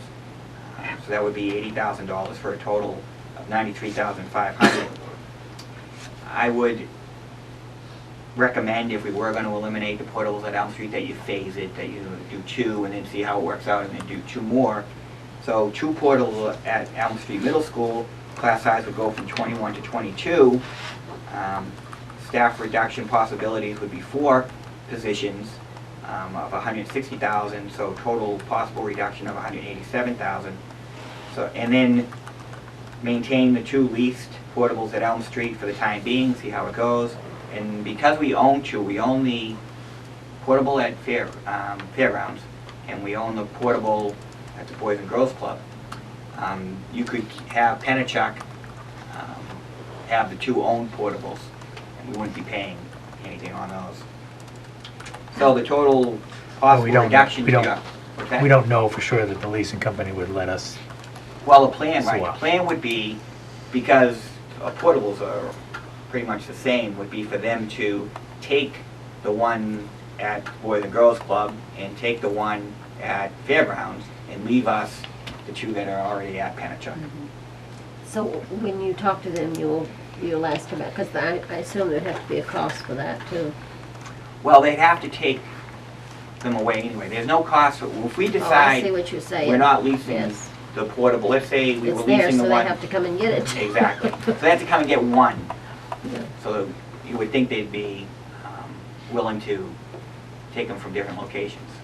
But it would depend on the condition of the portables. Yes. I'm thinking there's a, a re-registration fee to register, that they have the different portables. So the other thought I have on this is, looking at your scenario, I mean, you could still do this scenario, and depending on what, see, let me try this again, try to get it out in English. I always find it desirable to keep space if it doesn't cost you that much, because gaining back space is usually very expensive. So you've got a very nice portable at Fairgrounds. It's well landscaped. It looks okay. Looking into, Mrs. Zeem had pointed out before, if you're going to hang on to them for a few years, it may be worthwhile to just buy them, and now you own them. And so we may still want to look into that, because as you point out, these aren't brand new ones. We're not exactly in the economy where probably there's a lot of people looking for portables to, dump on their site. And so we may be in a position where we may be able to get this space fairly cheaply, and we could leave it dormant if we don't use it. And I don't think there's any real expense if it's dormant, because most of it is electricity to keep it heated. There's some maintenance costs, there's some insurance cost. You're taking on the liability that if you own it, now when you're all done, you got to do something with it. If you do decide to get rid of it, now you have to pay to remove it. But I think it's something we should look at. There may be some unique use of that space that we're not thinking about. And maybe that's why bringing in the middle school principals, I think, would be important. But, you know, could you use that as a, you know, an external classroom for some special events or things like that? You know, I don't know the answer, but Mrs. Z? I would thank you for your hard work, Mr. Mealy. Please know that I do appreciate, I have a propensity to throw stuff in a big bowl. It's not intended that way. I'm just good at it. But having said that, I remember that back during the last, when they did this report, the NASDAQ. I remember somebody from Elm Street saying to me how much they love those portables. And so I would also, going to the same scenario with these principals, I really would like to hear from the teachers who teach in those units as well, because just sometimes, I mean, they're the ones that are physically there, so they know the strength and the weakness. I mean, like in the NASDAQ, I remember them saying going to the bathroom was an issue because they have to physically leave that building and go to the other building. And this person that I spoke to said that wasn't an issue. These weren't children anymore. These were junior high kids, and they certainly should be old enough to be able to find a way to the bathroom without a big deal. So I would just like to have, and I appreciate your bringing up that we should hear from them, because I don't think we can hear enough from our teachers and our staff. We don't want them to think that we're making decisions without including them in the loop. Mr. Mealy? Yeah, and I'm glad you emphasized it. I think it's absolutely critical. It's easy, you know, on the surface and looking at numbers and say, you know, we've lost 600 students. Why do we have portables? It's very easy to come to that conclusion, but it's very important that we get the perspective of those at the buildings to understand there are other things that come into play that need to be considered. Well, and maybe if they know that they're threatened with the loss of the income from these units, maybe they'll make us a deal. I trust that you'll prevail upon them to be kind to us. Well, I still want to try. It's interesting, you know, you sometimes assume, based on the economics of the, you know, economic times, that, oh, it's going to be preferable to be dealing, but it might not be. It might be that a lot of school districts are not doing construction, but are instead going to portable, so they might be in higher demand. You just never can tell until you have the conversation. I look at them, because I sell real estate though, I look at, it's over $1,000 a month per portable. And I don't consider that to be modest. Those are small, I mean, they're not humongous units, and we've had them for quite a while. Well, they're pretty big. I mean, they're about 1,800 square feet. Double. But see, I don't think of 1,800 square feet as being that big. I guess In terms of a classroom, it is. I really did recognize that. Square footage is something I'm familiar with because I sell real estate. But when I think of 1,800 square, I guess I know how much it would cost to buy a house of 1,800 square feet, and you own the land, and there's no foundation underneath them. And so I just, it's, you know, we put a lot of money in those. I wish we had bought them. I wish somebody back when had thought to purchase them, because I think they would be like the two we own. We would now own them. How But that long, didn't actually, how happen. long have we had these? It varies. I'd have to look into a mag. They've been there a long time. probably don't wanna other know than the answer. Pennachuck is, Alderman Cox. Yeah, and just another consideration is to, you know, take a good look at how these need to be cared for also as we come up with a more detailed security plan. Because I know we talked about the kids having to leave the school and go across the road and back and forth, and it was interesting you said that, because that was the point this gentleman made that I spoke to. He didn't think it was near that big of a security issue. I think he was Can I assuming ask though which that school that was at? Elm Street. Okay. Because Elm Street was the one that I was mostly concerned Yeah, right, about. 'cause that's the one that you mentioned, And yeah. it's the one that was cited. But if you think about it, the driveway, which is where the kids cross, Bus. yeah, it's only the buses when it's time to come and go, because it's not a through street there. So the people I spoke to didn't think it was that. So it would be interesting to hear what the teachers. All the teachers who are teaching portables love. They seem to like the privacy of it. Going back to the open concept, it gives, I think you can't say enough Principals about. can't peer over the Right. lockers. Well, no, I just think trying to get the attention of the children is so hard when you're competing with so many things. And I think if you have your own private little enclosure, it makes it easier. Well, in addition, they're air conditioned. They're air conditioned, that's a big point. That's a big. Oh, During yeah. the season. And also parts of teams are in there so they can exchange. I know, for example, Pennachuck in, I think it's the Lime team, one portable has 2 teachers from the same team, so they exchange and do group activities, and they do it in a relatively Now, contained did we area. pay for the air conditioning, or was that in the building? You probably don't even know, huh? No, it's easy to just put an air conditioning unit. Yes, much easier than, Central air conditioning. yes. Yeah. We might want to just add the figures. I'd be happy if we could add the figures by hand for the 2005 to 6 year. And if you do that, you should. So you put- think there's another 200? Well, let's put them in Actually- by hand. Shall we all do that? I'll read the numbers. Pennachuck is This is, 770. I feel like I'm in a classroom. Pennachuck is 775. Fairgrounds was 1,000. And Elm Street was 1,450. You're gonna make us do the math to get No. the total there. 3225. So, and that's about 629 more than it is now. And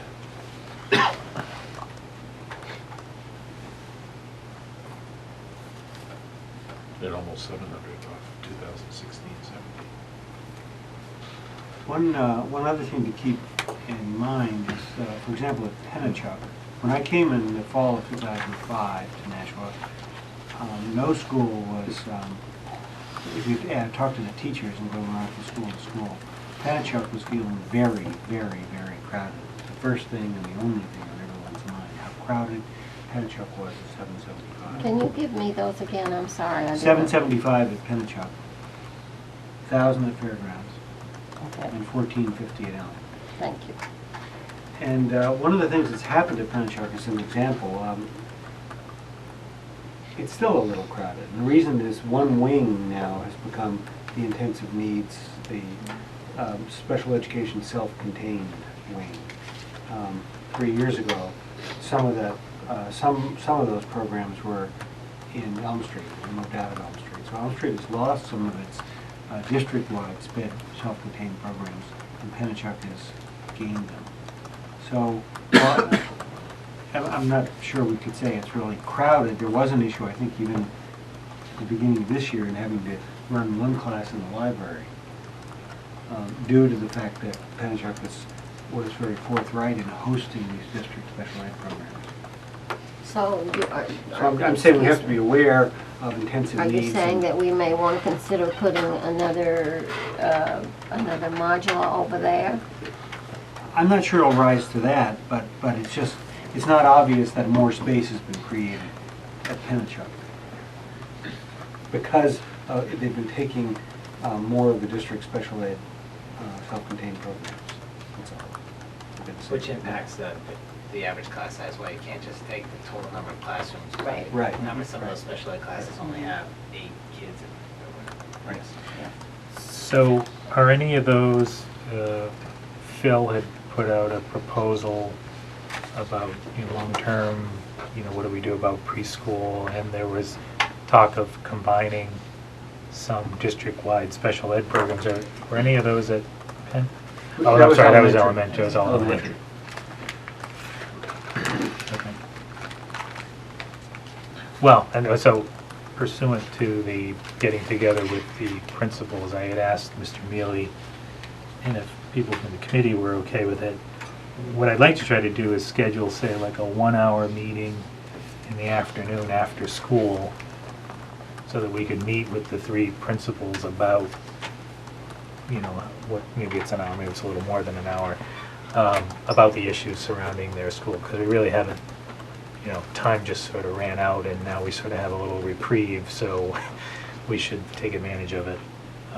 So I'm pretty sure, I see Mr. Shapler and Mr. Power, and they're all nodding their head because they prefer not to be here at night. So I guess it, I'm sorry, what? We can join that nodding too. Yes, right. We absolutely can. I can, for sure. So the only one that doesn't enjoy that nodding is my employer.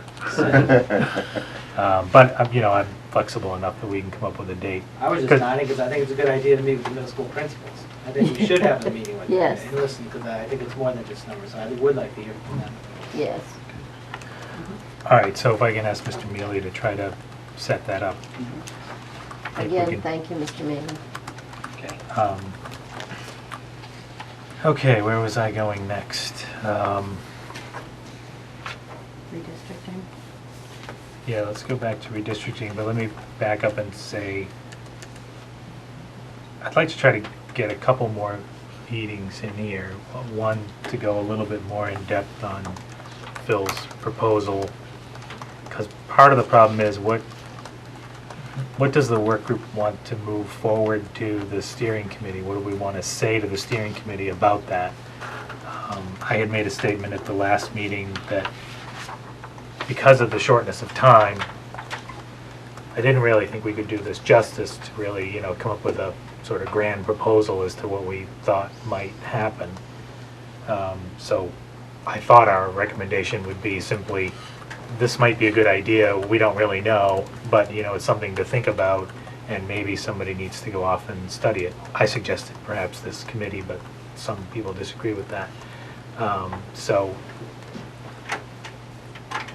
we might be able to do a little bit more of that. I still don't think we have enough. We probably have time for like one meeting on that topic, and that's not enough time to do any kind of real analysis, I think, on how it would work or whether it's a good idea. So I'm not 100% convinced that doing that is a great idea. We might just get a little bit further along, but not really far enough along to be useful.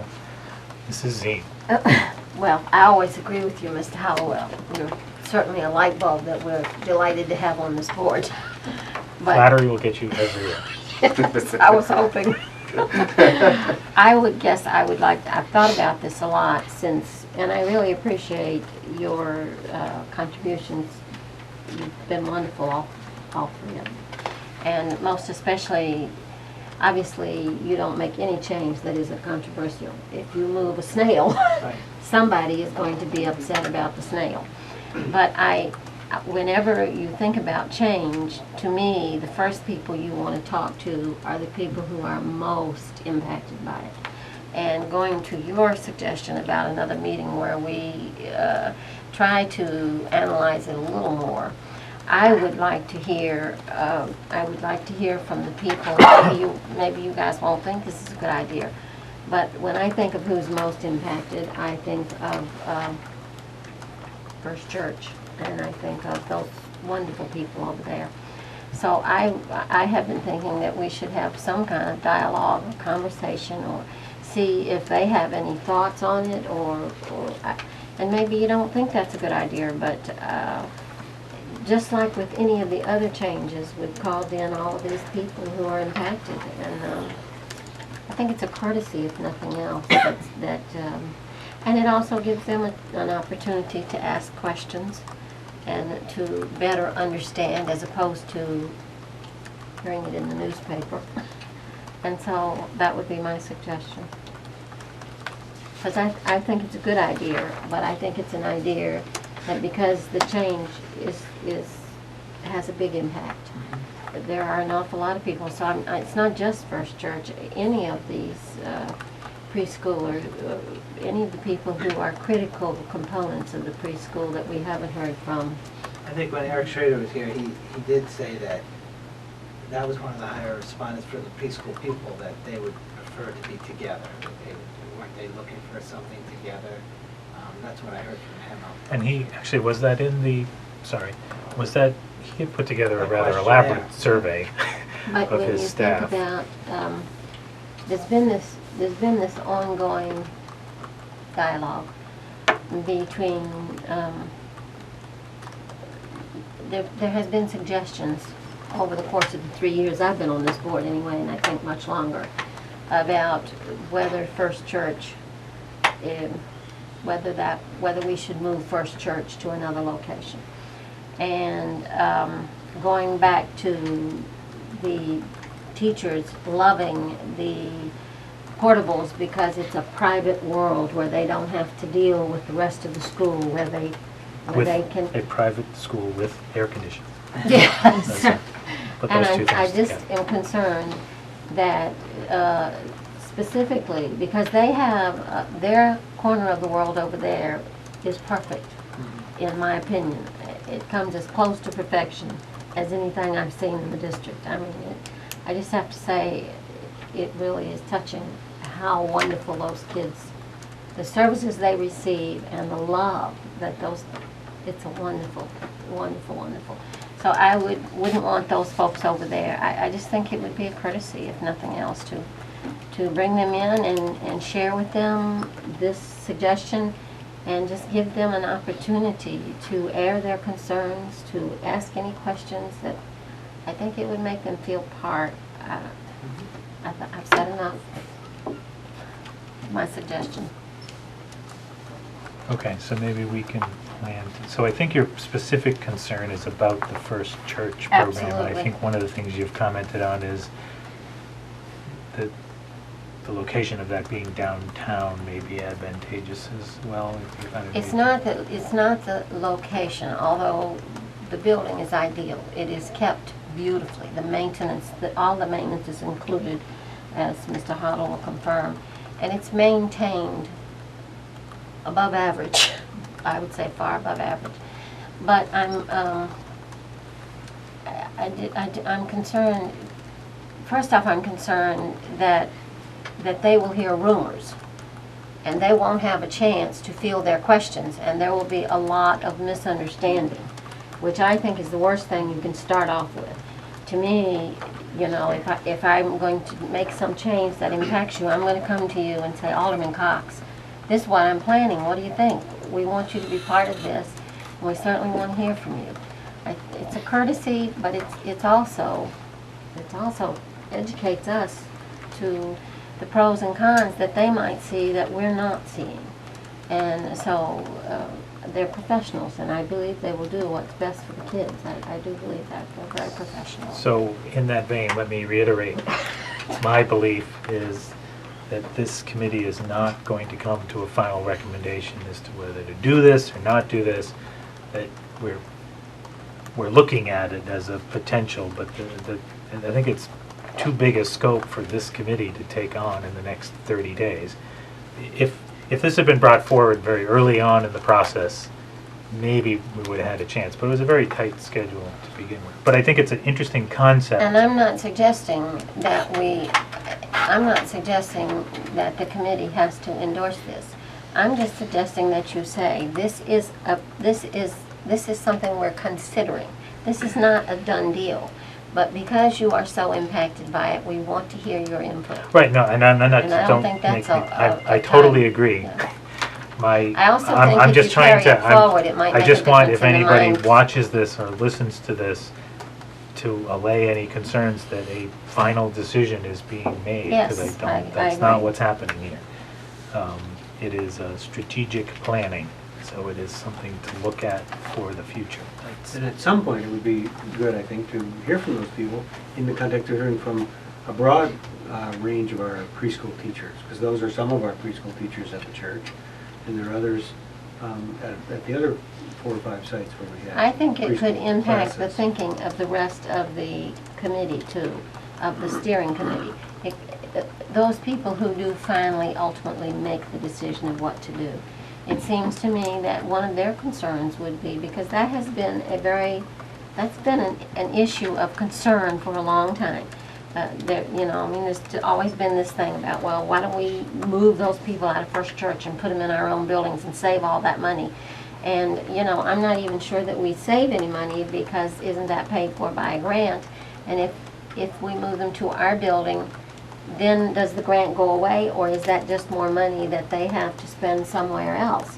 And so there are so many things involved that I think those people could, and maybe you folks know anyway. Certainly I bow to your superior knowledge. Well, I think it'd be good to hear from a range of preschool teachers, whether it's within the context of this committee's final meetings or in a recommendation that you make to the steering committee and that is implemented later on. Either way, they should be heard from. And I think the teachers at the other schools are in kind of an equal position with those teachers Yes. who are employed by us but happen to work at the First Church. They should all be heard from.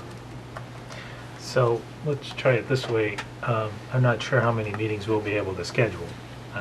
I think Thursday, we're speaking with FMS about what our schedule's going to be for the new pinpoint planning meeting. I am. No, Oh, I am thank you. apparently. I get the night off. No, that's a midday telecon. Okay. But anyway, the point is, I don't know when that meeting's going to be.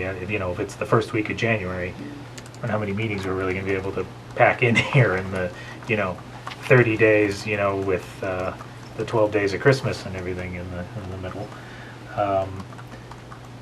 But if we do have a meeting, if we can try to schedule some representation, certainly from someone at First.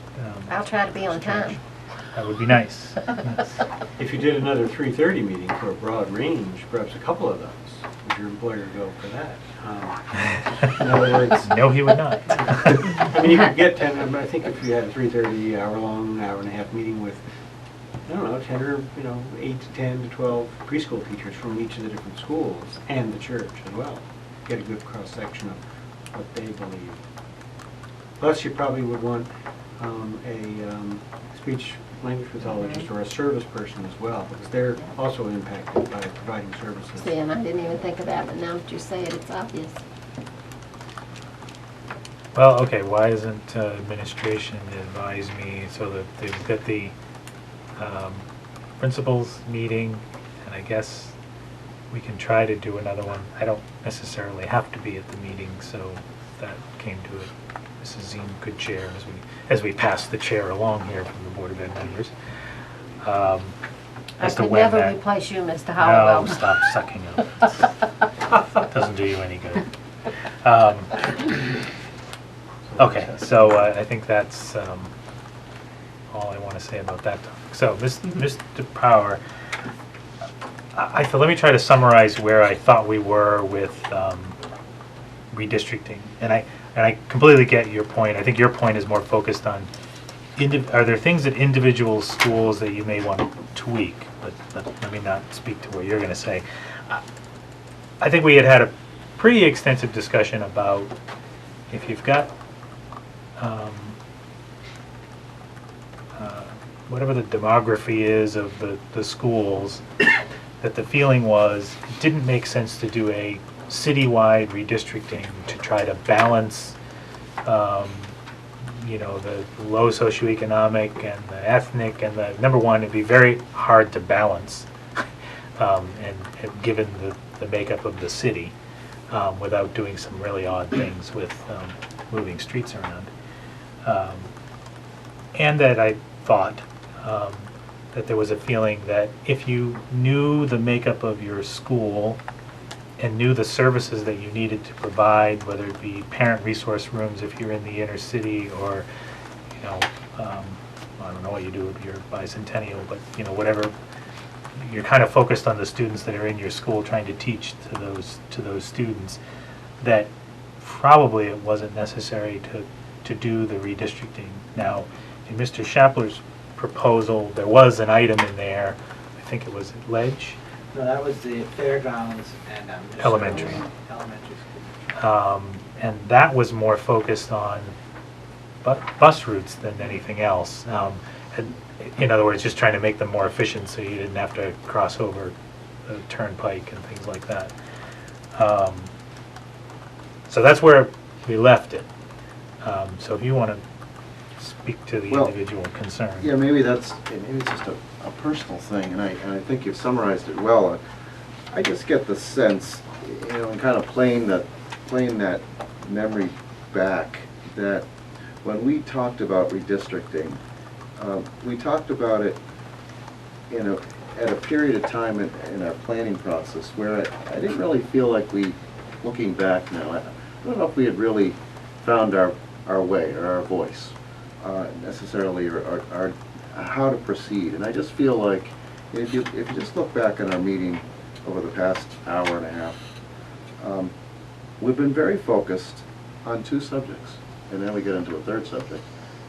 And if you were to look at those previous meetings, and then tonight we talked about open classroom. We had two principals here. We talked about, Mr. Mealy was great with this the middle school portable classroom analysis. It was very, this is terrific. Yes. And we stayed on topic on two things. And I just, from a process standpoint, and I could be this just could be me, but in looking back, I kind of felt that Alderman Dean came at it from a certain way, and then we'd come at it from another way. And this is a big issue, and I just feel that we have not discussed redistricting as thoroughly as I would like. And I feel like we've gone off on certain tangents on redistricting. I think it's I think you summarized it beautifully. I think there's different facets to it, but just from a fundamental standpoint, and I remember I said this in one meeting, that if you're going to have such inequity, and one of the themes of the NASDAQ report seemed to be equity. All the way around it seemed, it just cropped up equity. You've got, at the high school level, you have a merging of schools. At the middle school level, you have a merging of schools. The elementary school level, you have a profound difference in schools and the population of those schools. I might have said, it seems like you have two choices, maybe you have three choices, but you either have to try to make that more balanced, or you have to give a little bit more services to those schools that are in need, or the third choice is not do anything. But I think the third choice is something that, I think Alderman Dean said it way back in October. There's redistricting going on right now because parents are choosing to move children. Yes. But as a policy and as a vision, or FMS, a lot of acronyms. I think they talked about vision as well, and I think we've been very specific lately. And that's just kind of where I'm coming from. And I just didn't know if others thought about that, how others felt about it. But there's a little pebble in my shoe when I look at some of these schools, and they have 29% of their kids can pay for lunch, and 89% of their kids can pay for lunch. And at the middle school levels, they're pretty equitable. As someone in the service industry for children, there's something that doesn't sit right with me on that. Mrs. Z. I agree with you that we've gotten more focused and that indeed we jumped over it somewhat. I think we were finding our way. We were trying to get direction. You have gone to a second point, which I had not picked up on, but it's certainly something we should discuss. My concern is I still am concerned about Ledge Street, and that has to do, and I guess I feel Ledge Street has too many children for the space you have. Is that correct or isn't it? And so do we need to even, I look at Ledge Street and that building, to me, some of those rooms, I was dumbfounded, to be very honest with you, to ask somebody to take a child into one of those rooms and try to reach that. I mean, it was like they're right in your face. I mean, there's no space. And one of the things I think you need sometimes is a little space. So I guess, am I wrong in that? No, you're right. And so then if I'm right, is Ledge Street, and I would assume Ledge Street falls into this same category that where you're talking about an inequity. I'm assuming that you have a very high ratio of economically Is it challenge? challenged. Yeah. Thank you for the verbiage. Low socioeconomic status. So, yes, and so maybe that's where because to me, when I tried to go to every school, and I have to say that's the one school that I came away scratching my head, because I have the greatest respect for your ability, and I'm sure you will work wonders But I also think that there are always so many things anybody can do when you're dealing with that kind of, when you've got a 5-by-7 room and you've got two. Right, well, I think classroom space and just the space in the building is one thing, but I think what Rob is talking about is really pretty different. But If you I'm could go- understanding you right. But you could work those together is what I'm saying.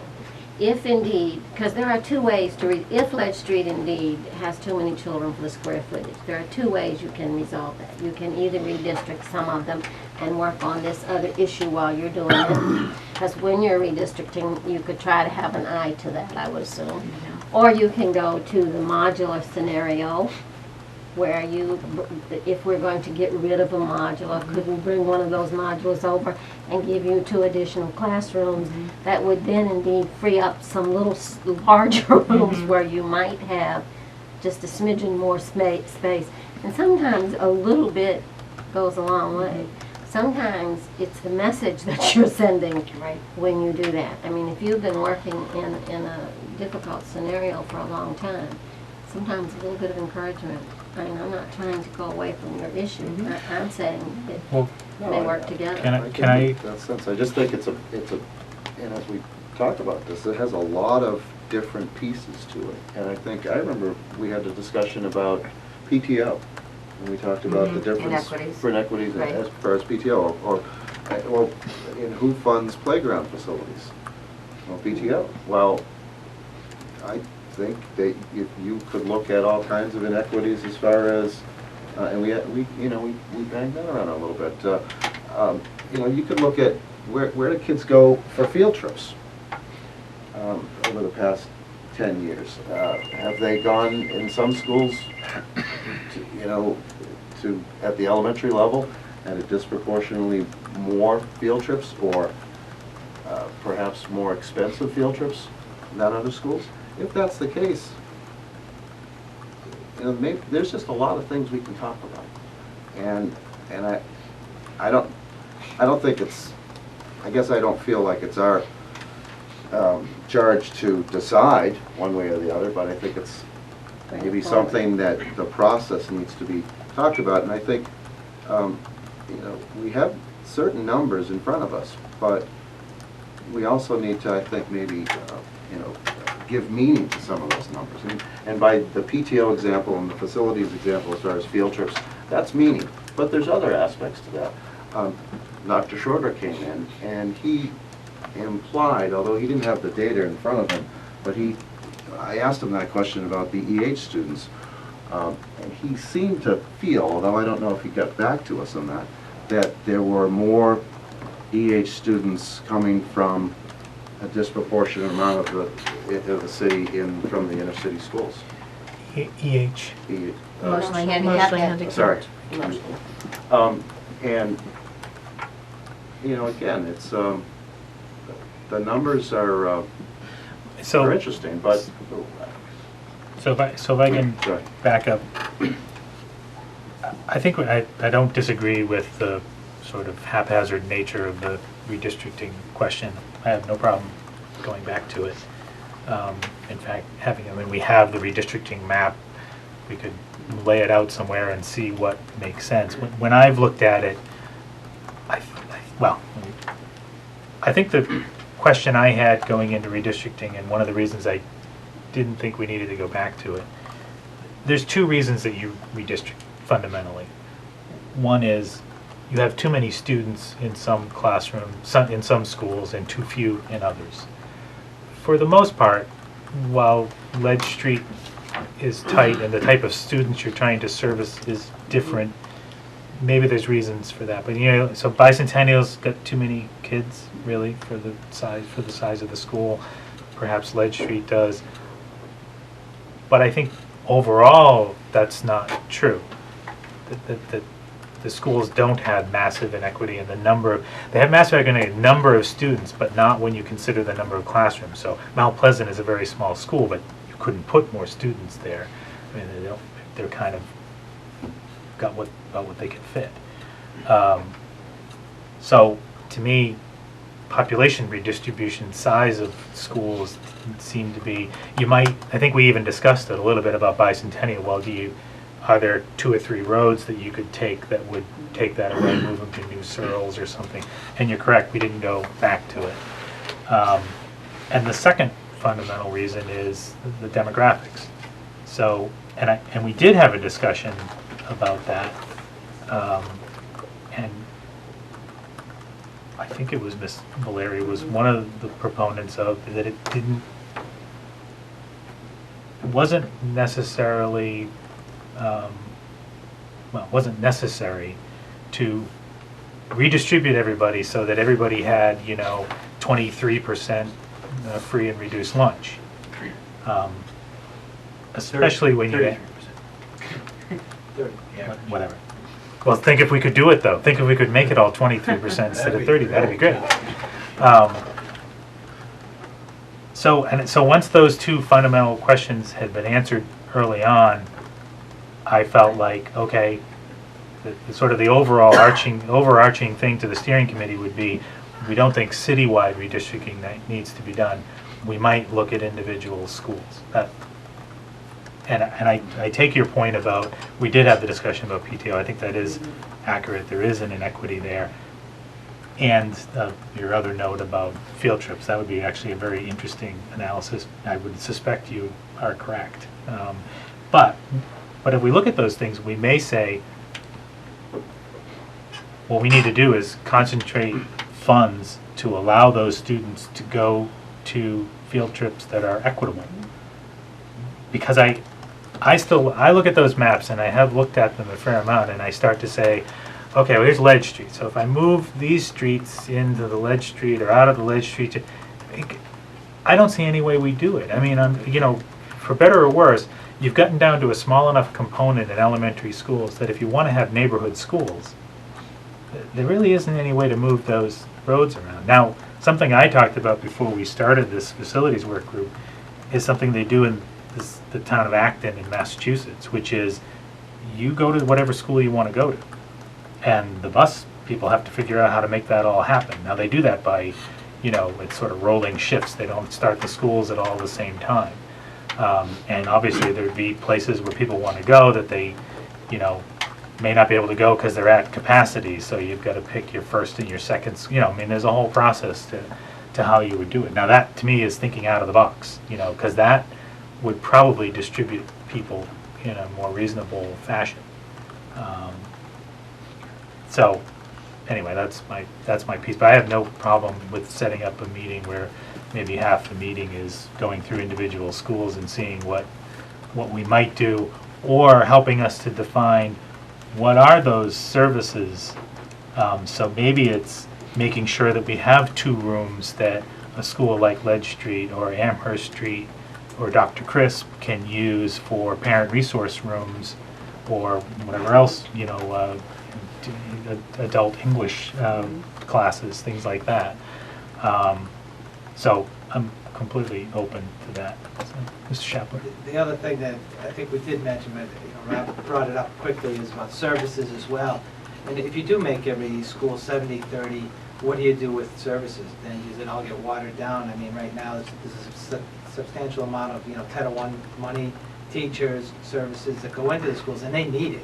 I'm not doubting that. But now if you spread all that out, do those services all get watered down and spread out as well? Well, So in that addition, every some of school your and then- schools may not meet criteria for your Right. Free and reduced lunch, Right. like Amherst, was it Amherst Street or Ledge? Which one? But when you're talking about equalizing, are you talking about equalizing based on socioeconomic, or are you talking about on other issues? Is that your primary, is that what you're primarily speaking of? I think that I'd like to have a little more discussion about that. And I just find these numbers at the elementary level unsettling. Well, let me go back maybe from another angle a little bit on this. Amherst Street has had an interesting history, and I think one of the things that we come up with reasons why Amherst Street was successful, but one of the reasons perhaps was that a number of years ago, Amherst Street had very small numbers of kids in their classes. 15, 16, 17, that was not an unusual number 6 or 7 years ago. From an initial standpoint, well, Amherst Street was failing, it wasn't working. Well, who knows? Maybe that was something that did take some time to help the building settle down. Maybe there was a foundation being built. And there was, in other words, a concerted effort from the district to help a school that was struggling, let's just say, due to socioeconomic situations. Well, but I'm not sure it was conscious. I mean, the reason it had small numbers was because a lot of people were not going to Amherst Street. They were choosing to. I'm not so And sure it- about that. I think that is true. kind Not of, back This then. was like 5 or But- 6 years ago. Yeah. But the other That's when things we- we're That was hearing- before school choice. Yes. no, But what we've I don't know been what the hearing from other variance numbers were principals, like you at know, that time, but. from Ledge, from Dr. Chris Amherst Street, is those kids that we're concentrating on at the kindergarten level aren't the same kids that are there in 5th grade anymore, because it's such a transient population that those kids are moving around. So even though class size was real small 5, 6 years ago, are those the same kids that went through 5th grade? You know, we're hearing that they're not. It's a, you know, I think that's a great point. And but it just brings up a lot of things. I think at what number are we comfortable? Are we comfortable with the fact that we have one school with 90% kids who can pay for lunch, and another school? What's the number that we're not comfortable with? Is it 95% versus 5%? Right. You talked about, Mr. Hallowell, the reasons for redistricting.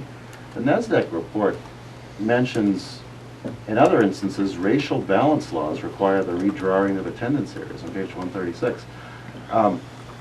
There's been redistricting due to the very reasons that I'm bringing up, maybe more on racial guidelines, but Well, I said demographics, which could be. I mean, I but gave Boston, the example of Boston had that whole socioeconomic status. situation. I mean, there was inequity between the schools as far as resources go.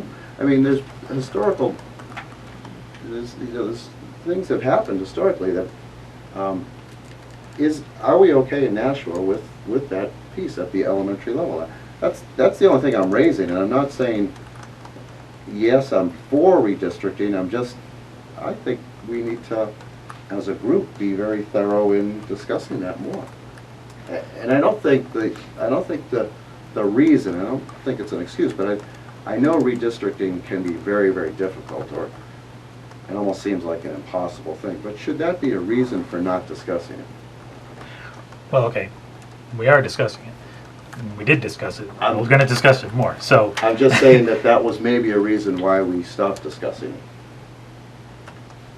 I don't think so. Well, I think my it's reason not for diverted. my reason for stop discussing it was that those two fundamental questions had, to my knowledge, or to my satisfaction, been answered. Was the size of the school seemed to be on a par. There was some minor changes you could make, but it wasn't totally inequitable. and I did ask the question, is there a level that we should not allow a school to get to?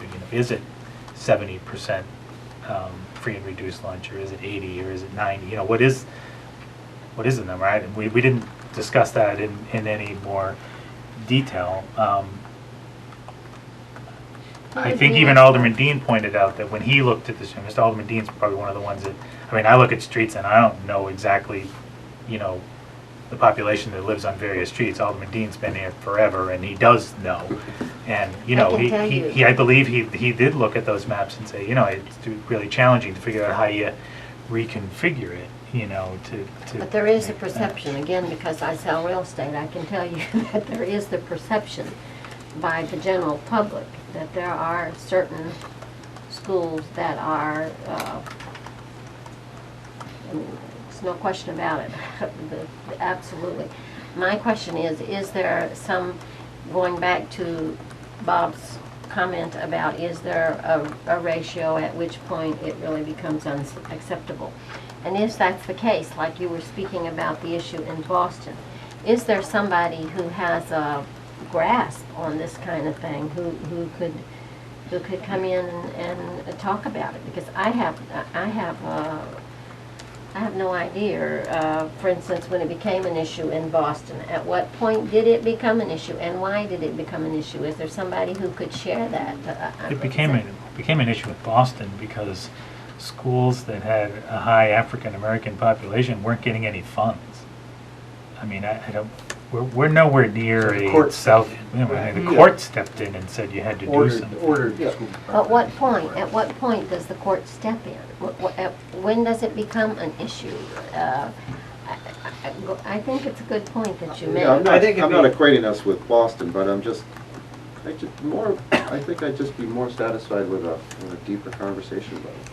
That's So, but I I guess think I'm, it can tie into that consolidation of programs. I mean, if we look at that proposal and choose a school that has a high number of free and reduced lunch kids there and distribute those to other schools, you're kind of spreading that out so that it's, you know, breaking up that. You could also come up with some guidelines as to what would happen in a redistricting situation, which is what districts usually do.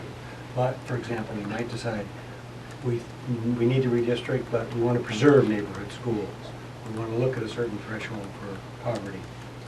I mean, coming up with some guidelines could be... well, this is why I keep going back. I think we can have a deeper conversation, but I think there's a fundamental question. Do you believe that we can provide the services in place?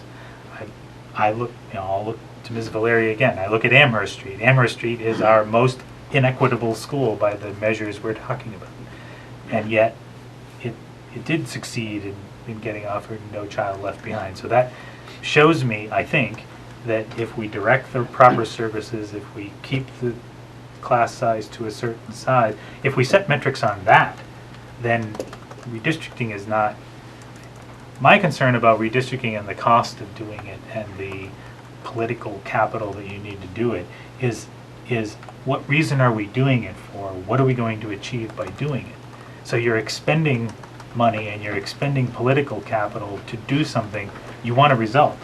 And I haven't heard anybody tell me that we can't get those results by doing everything in place. But we might be And we able can to look spend that money. We might be able to look at some of the factors that have been mentioned here, such as the smaller class size or the size of the school. I mean, Amherst Street was about 290 when it made AYP. Ledge is about 530. It's a big difference in just the size of the plant. And if you look at a school like New Searles, it was verging down on the low 300 side for a while. Now it's closing in on 400, I Yep. think, because 80 students are moving to the choice down there. So that's And because that's the school we It chose. almost goes, So right. yes. We did. I think it almost goes to the comparison that I heard somewhere in this facilities work group. I think Dr. Dr. Schroeder. I think the one-on-one, they want the federal guideline we're in. They said for every child that has a special need, there has to be so many who do not. I think that's the kind of thing you're saying. I think underlying here, and I don't want to put words in your mouth, but is your concern that by balancing these classrooms, in life we don't live in cloisters. In life we need all walks, talk, all levels of socioeconomic, every need, diversity. And so if you have all of the diversity in one place, are you not insulating the rest of those places from the real world? And so are you doing them an injustice as well as the children who have it? And I think the philosophy that went with the one-on-one is that they would be a good influence one on the other, that they would learn from one another. The special needs child would learn from the child who didn't have a need. But that child who didn't have a need would also learn from the special needs. There's a give and take in humanity. Everybody has a gift, and it's just a different gift.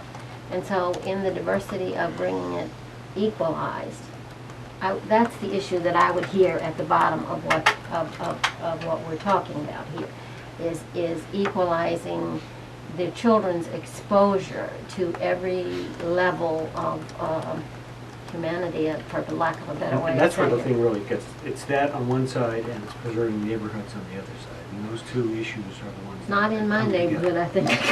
And that's why people sometimes propose magnet schools, for example. That's what cities often do. a place where you set themes at schools and parents choose. And you have thresholds so that neighborhood schools are preserved. And I know that this school board looked years ago at Worcester. That's part of what the Acton model is, and it's certainly, there are other school districts that do that in one way or another. Well, I was thinking Cambridge, you probably Cambridge. have some experience with Yeah. Cambridge, that I think they've done things. Yeah, I mean, back to, I guess, a lot of points that Mr. Hallowell's process as far as why would you do, you could go to a lot of work to actually impact that, and what would the reason be? And I think that's a good point. I think if you don't do anything, it's, parents will redistrict on their own. Schools are, some of the inner city schools tend to be on the newspaper the minute the test scores come out as the failing schools, and then they get, Amherst Street, interestingly, we came off it, and now we're kind of being punished because Yes, less money that's because what I said. we did well. So I guess I come back to that whole piece about, it could be a lot of money to redistrict, but, so therefore, and I said that back in October, you either redistrict or you say as a district it's okay to have disproportionate funds to schools that are disproportionately poor. I would I argue think though, we do that. yeah, I think Yeah. that Title I really takes good care of that. To have a budget of almost $500,000 every year in Title I funds, now that includes salaries and lots of stuff that you can't just spend money on, that's a lot of money. Well, and you can quantify that. Schools with, and I've had this before, schools with the same population, Birch Hill and Ledge, pretty much. Birch Hill, there are about 64 adults, and Ledge, there are about 94 adults. I would That's the go title. though Yeah. But to the deeper point. It's what I would special go people to want. and in fact, Right. it was last week when you had the volunteers there. One of the comments that was dropped and not carried any further that I thought hung in the air was that when they leave Title I, and they go, and they're like 15-to-1 ratio, I can't remember, but the ratio is idealistic, everything about it. So then they go from that ideal setting into a 23-to-1 with no para. And so now you take this child who's got a wonderful head start, but they're still dealing with socioeconomic disadvantages. They may come to school hungry, they may come to school, mom and dad, somebody had a big fight last night, who knows what those different scenarios are. And now you put them in a 23-to-1 where there's no adult there to give comfort, solace, guidance. I found when sometimes child needs to talk about it. They just need to have somebody here. You know, my mama's boyfriend beat her up last night. They need to say that. I had a terrible time with that for the longest time because it's not the kind of thing you want to hear. But I finally realized that they needed to get it out. It was like a festering sore inside of them. And if you don't have the adult, if you don't have enough bodies. See, I would argue that at our Title I schools, we have that. You do. And I'm that's saying when the they But beauty okay, but of Mrs. she's having, she's talking about the transition to middle school. I'm talking about the Where we lose transition. that. to middle school, No, or no, I'm she's talking talking about about the transition from the Title I nursery to the Not elementary just school. nursery, but at The some preschool. point, Title I stops. When does that Well, stop? Title I Middle stops servicing in that sort of a model. But at Amherst Street and at Ledge Street, we still have Title I teachers that, support kids. And they Basically, have Right, what a they want- what 15-to-1 Mrs. ratio? I'm sorry? Oh, that- Do they have a 15-to-1 ratio that continues on forever for those kids? Is Well, that- they have less in elementary? those small groups. But But is we it have all- additional support staff. When does it phase out, or does it? If we well, let me tell you one way it would phase out is if we redistrict to put everybody at 33%, because they wouldn't, No one would be a No one would qualify as a Title I school-wide school. Title I school if we were to do that. so, Which I think was Phil's point when he talked about watering so, services down. and if I can back up, As opposed to when, combining. when, Right. um, Making it stronger, as strong of a unit as you can. What is that, listening to the ratio, the difference in staff? to Yeah. Birch Hill and So we must Yeah. know then, when does it not qualify for Title I? That would be the question we want to get to then, right? Threshold percentage, what is it, 30? 30. 30%. So they have to have 30%. You have to keep certain schools above a certain, Mhm. I think it's 30%. So we Yeah. have schools that are well beyond that, is that? Oh, correct? definitely. Well beyond. So 60, we 70, could, so yeah. we Wait, could 30% still, free and we could reduced still lunch? redistrict and maintain. But I presume it's a sliding, I assume if you Right. have 80%, you That's get not a more full funds than title. if you had That's- 31. Is that a true statement? Mhm. Yes, it is. What was that? You get more funds if you have 80% free. It's a I mean, sliding not scale. that Some of our it's- schools not that it's something are full-time to Right. aspire to, but I'm just saying. It's a sliding scale. It's a sliding scale, so, you know, Based on if you need. redistrict the entire city and it's 33%, every school would get a little tiny bit of Title I funds, but it probably wouldn't be enough in any one school to make a difference. And I think, Mr. Power, the money you were talking about, you're being punished now, is because there were no child left behind funds. Those were city monies, That school city improvement monies. which are now not there because now Right. they meet. Perhaps you should set a meeting date for just this discussion. Mhm.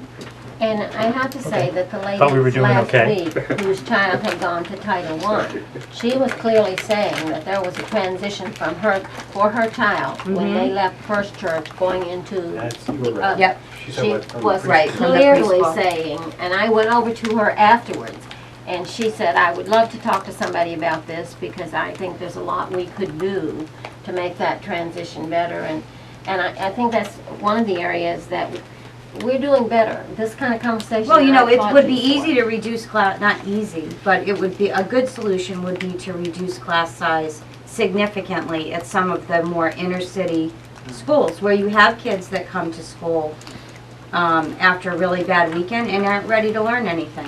Well, and one of the I things. know, Currently, we don't, I'm usually you not. know. One of the things she said to me was that she thought that she did not feel that we were using our volunteers enough. She said that at First Church, she said, I feel like I can walk in there anytime and I am welcomed with open arms and I am used. Will you do this? Will you go here? Will you? And she said, and I love to do it. She said, the truth is, when I go in there, I can't get out because it's like the kids, you know. And so I thought that there was some meat there, to be honest with you, and that goes I think there are to- probably a lot of different issues on the table there. Yes, You know, there when are you a go lot to of different elementary issues. school, it's big kids school now. It's no longer preschool. We like people to feel welcome in the building, but gone are the days from a security standpoint that folks can just walk in and, you know, be mingling on the floor But with a if group they're of a kids. regular volunteer, Yep, they should be able to, Mhm. because they should be known and recognized. Right. And even with the PTF, I think that there, again, PTO. yes, I always see, back in my day, it was PTA. But I think that somehow we need to bring these PTFs together. I really, and I think you're absolutely right to bring us back to that. Because when they were there last week, I wanted to ask them. In fact, I brought it up, if you remember.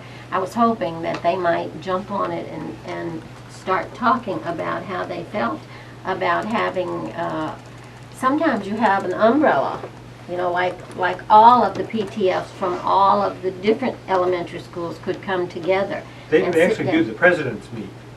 They're. you're talking from a money standpoint, though. I'm talking Everyone put about money into if indeed, Share fund, like a socialist. if PTO. they come together, no, I'm not saying socialist, I absolutely am not. I'm saying, I didn't mean you. no, I don't believe in redistribution of wealth, everybody knows I'm a Republican. So we'll just throw that out there, guys. I wouldn't vote Okay, that way. can I make a suggestion, because it's getting later? We should schedule, I think, 30 meetings between now and Go for So I it. think we have the meeting on preschool, which we'll try to do in the afternoon, middle school principals, which we'll try to do in the afternoon, and whenever we have a regular meeting at night, what I'd like to do is have a discussion on this, but here's how I'd like to focus it. Number one, the committee has to come to a consensus. Do we believe that we need to redistrict in general to balance population, sort of as Superintendent Hottle was saying? Do you set up criteria for what schools can and can't be, you know, their percent of population, et cetera? Or do we want to focus on some of the things that you were just talking about. So if you've got a problem with PTOs because of the makeup of the parents, of the families that are in those schools, having a lot of inequity, or you have problems with field trips not being taken because there aren't enough services, are there things that we can do in place where the board or the school district could address those concerns without redistricting? And I think personally, my point of view is that has a greater impact on those students than us just moving them around and each of them being diluted at various schools. I'll go back to the leveling discussion that we have. I mean, that is the same kind of thing for me. If we get rid of levels, I think all we've done is hidden the problem. And then to me, that's what I think we do if we try to move neighborhood schools to not be neighborhood schools so that we can balance everybody. So I'd rather figure out what are the specific services that we need to provide at those schools to make them good schools, so that when parents come and move in, when they ask Mrs. Zine, what's the best school to go to, she can say, well, they're all... Legally, I cannot. Well, regardless. That's If for they ask sure. me then, since I don't have my license. Yes, you can. You know, I can say, well, you know, they all have different characteristics, but they're all scoring pretty well on the results. And so, you know, I don't have any problem telling you which school, you go pick the house you want rather than the school that you want. So personally, I think that's what we should be shooting for. So now that I've given away how I feel about everything, that wasn't already obvious. Do we need though to go, I would like to see, you're saying that there is a meeting where all of the PTFs come together. Somebody from this committee should either go to them and tell them, I believe that most people, if they are aware of a problem, will do what they good. can to help. I'm going to So stop can you we because communicate to them? we've already started that process. Right. I we're did that waiting at for it the to president's come. meeting, and I spoke to them all about that. And it didn't sound like they wanted to do something collectively or give money here or there, but what they did welcome or talk about was maybe a citywide fundraiser that they could do to distribute funds to the more needier schools. Very specific Right, things. more They're specific. very independent, but they, PTOs, because they're funding, they're there to fund their school. Yes. So they have that base. But the presidents do meet monthly, and certainly somebody from this committee could meet with them. Well, I would be very happy to, if they were going to have, I would be happy to represent the board as part of that, to rate. I think we could rate, I have to think that people basically are good, and I think there are a lot of people who would contribute to something like that. I'd like to see it happen. I think, you know, to think that that's gonna do away with inequities. It's is, not, you know, it's just gonna it solve an won't. immediate problem. It will, Yeah. but it will provide those schools who have nothing in the way of a playground, it will provide them something. And that takes care of an immediate need, which I think is Well, good too. and I guess what I want to say is, that's certainly something we can go off and do, but I think those are the ideas that we should be presenting in our report to FMS about things we've decided. So if we think addressing, you know, having the PTOs get together in some way, supporting that in some way as a district is a potential solution, there's one item. If it's creating a fund, which I'm not even sure there isn't one already, for free and reduced students to go to various field trips. Our PTO does that. We have a student assistance fund.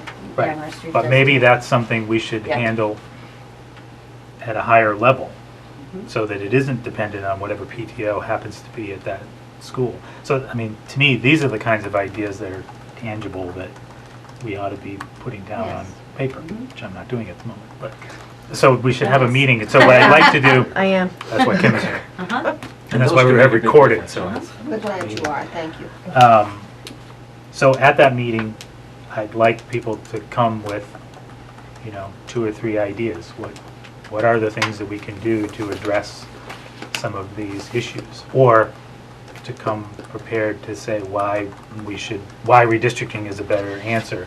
Or if anybody has any ideas on who we would bring in to discuss, you know, the pros and cons of redistricting to do that. I don't know whether administration would have any ideas on it. I don't.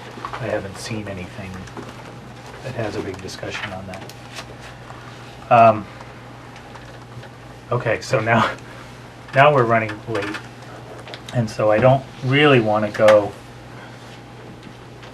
through the Facilities Workgroup interim report at this point. Would you like me to make a motion? No. In a moment. Excuse me, just take note of this shirt. Let me at least address, when I was trying to put this together into some organized fashion, at some point I had sent something out to everyone early on. We were trying to sort of get our focus, what I thought the mission was. And then the goals were more a series of questions that I thought we had to answer. Do we have the space to close a school? Should we redistrict? What are the, what's the status of maintenance funding for all the schools? Should changes be made to how we fund routine maintenance? Things like that. And so when I started to write it, I sort of put those questions as the goals, and then I thought, well, is it really like, are we talking about like space utilization, sort of as a broad category, and then here's a series of questions about how you do it. I didn't know whether anybody had any thoughts as to how this input ought to be organized to FMS. I mean, what they're asking for is sort of our general, what our mission is, what our goals were, and a summary at least of, our results. And our results are either yay or nay on some of these questions, or recommendations as to things that the steering committee might look at as we move forward. So that's probably vague enough that no one has any So can you email, response you have to a me. draft then, or notes that you? Well, I have a draft which I've sort of butchered because I tried doing it both ways, and I'm sort of in the middle because I got frustrated trying to figure out how to do it. I don't think there's any other way than to just tick off each issue, right? I mean, I don't see any. Okay, so that sort of strikes me as going back to the sort of, here's the questions we were trying to answer. So I'll email this to everybody, but here's the, well, I kind of went through what the questions were, and they kind of were what I said. So I will, again, endeavor to get this out before our next meeting where we can sort of get to the meat of what we want to say. And I'll, just so everybody knows, I'm going to pencil in what I think, where I think we are. It has no implication on where we'll end up. It's just, I always, Superintendent Hall pointed out, well, we can just, even though I didn't have a draft, we could talk about it tonight, but I always find it better to have a draft sitting in front of me where you can, say, no, you're an idiot. How could you possibly think that? Rather than, everybody trying to come up with an answer. So, any other points before? So you're gonna send that out? Yes. For response and input? Okay. Right. And next meeting date. well, Next start meeting looking at date, which, calendars. Hard to probably do it right now, but there are precious few evening dates between now and the. right. We did originally have the December 4th date, which I sort of took off the table because I felt like maybe it was a little too quick right after this one. But like you said, we don't have many dates left, so I could have it be another meeting. We could reinstitute that meeting on the 4th because I don't think anything's filled that up. I did. You did, yes. Okay. So how about if I leave it to administration to To sort work of with you and coordinate, Tom. right? To To come look up at with the a, calendar and to see, to balance the different calendars. For example, there may be a board committee meeting which might not conflict with a membership of this, a Board of Education committee membership. right. And we'd have to look at the alternate calendar. Are there days of the week for the afternoon meetings that work better for people than other days? For the two For you? afternoon meetings? No, for everyone else. I'm free. We'll float those few dates we come up with. Part of that's going to be getting the staff that we need to have there, so I'd rather start with them and come up with dates, and then we can work from there.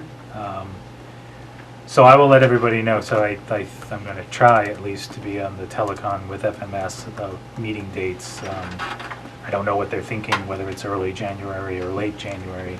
They wanted to be sure, I think, that it was before the mid-review the midpoint meeting to the board. There's a meeting that FMS Which is when that's scheduled. Well, I don't think we have an exact date. We That don't. was roughly somewhere in the middle of January, somewhere between the 9th and the 20th or so. Okay. Okay, so, Mrs. Zine can make her motion. well, anybody can make a motion, it's not the meetings. Alderman Cox. Move to adjourn. All those in favor of adjourning? Need a second.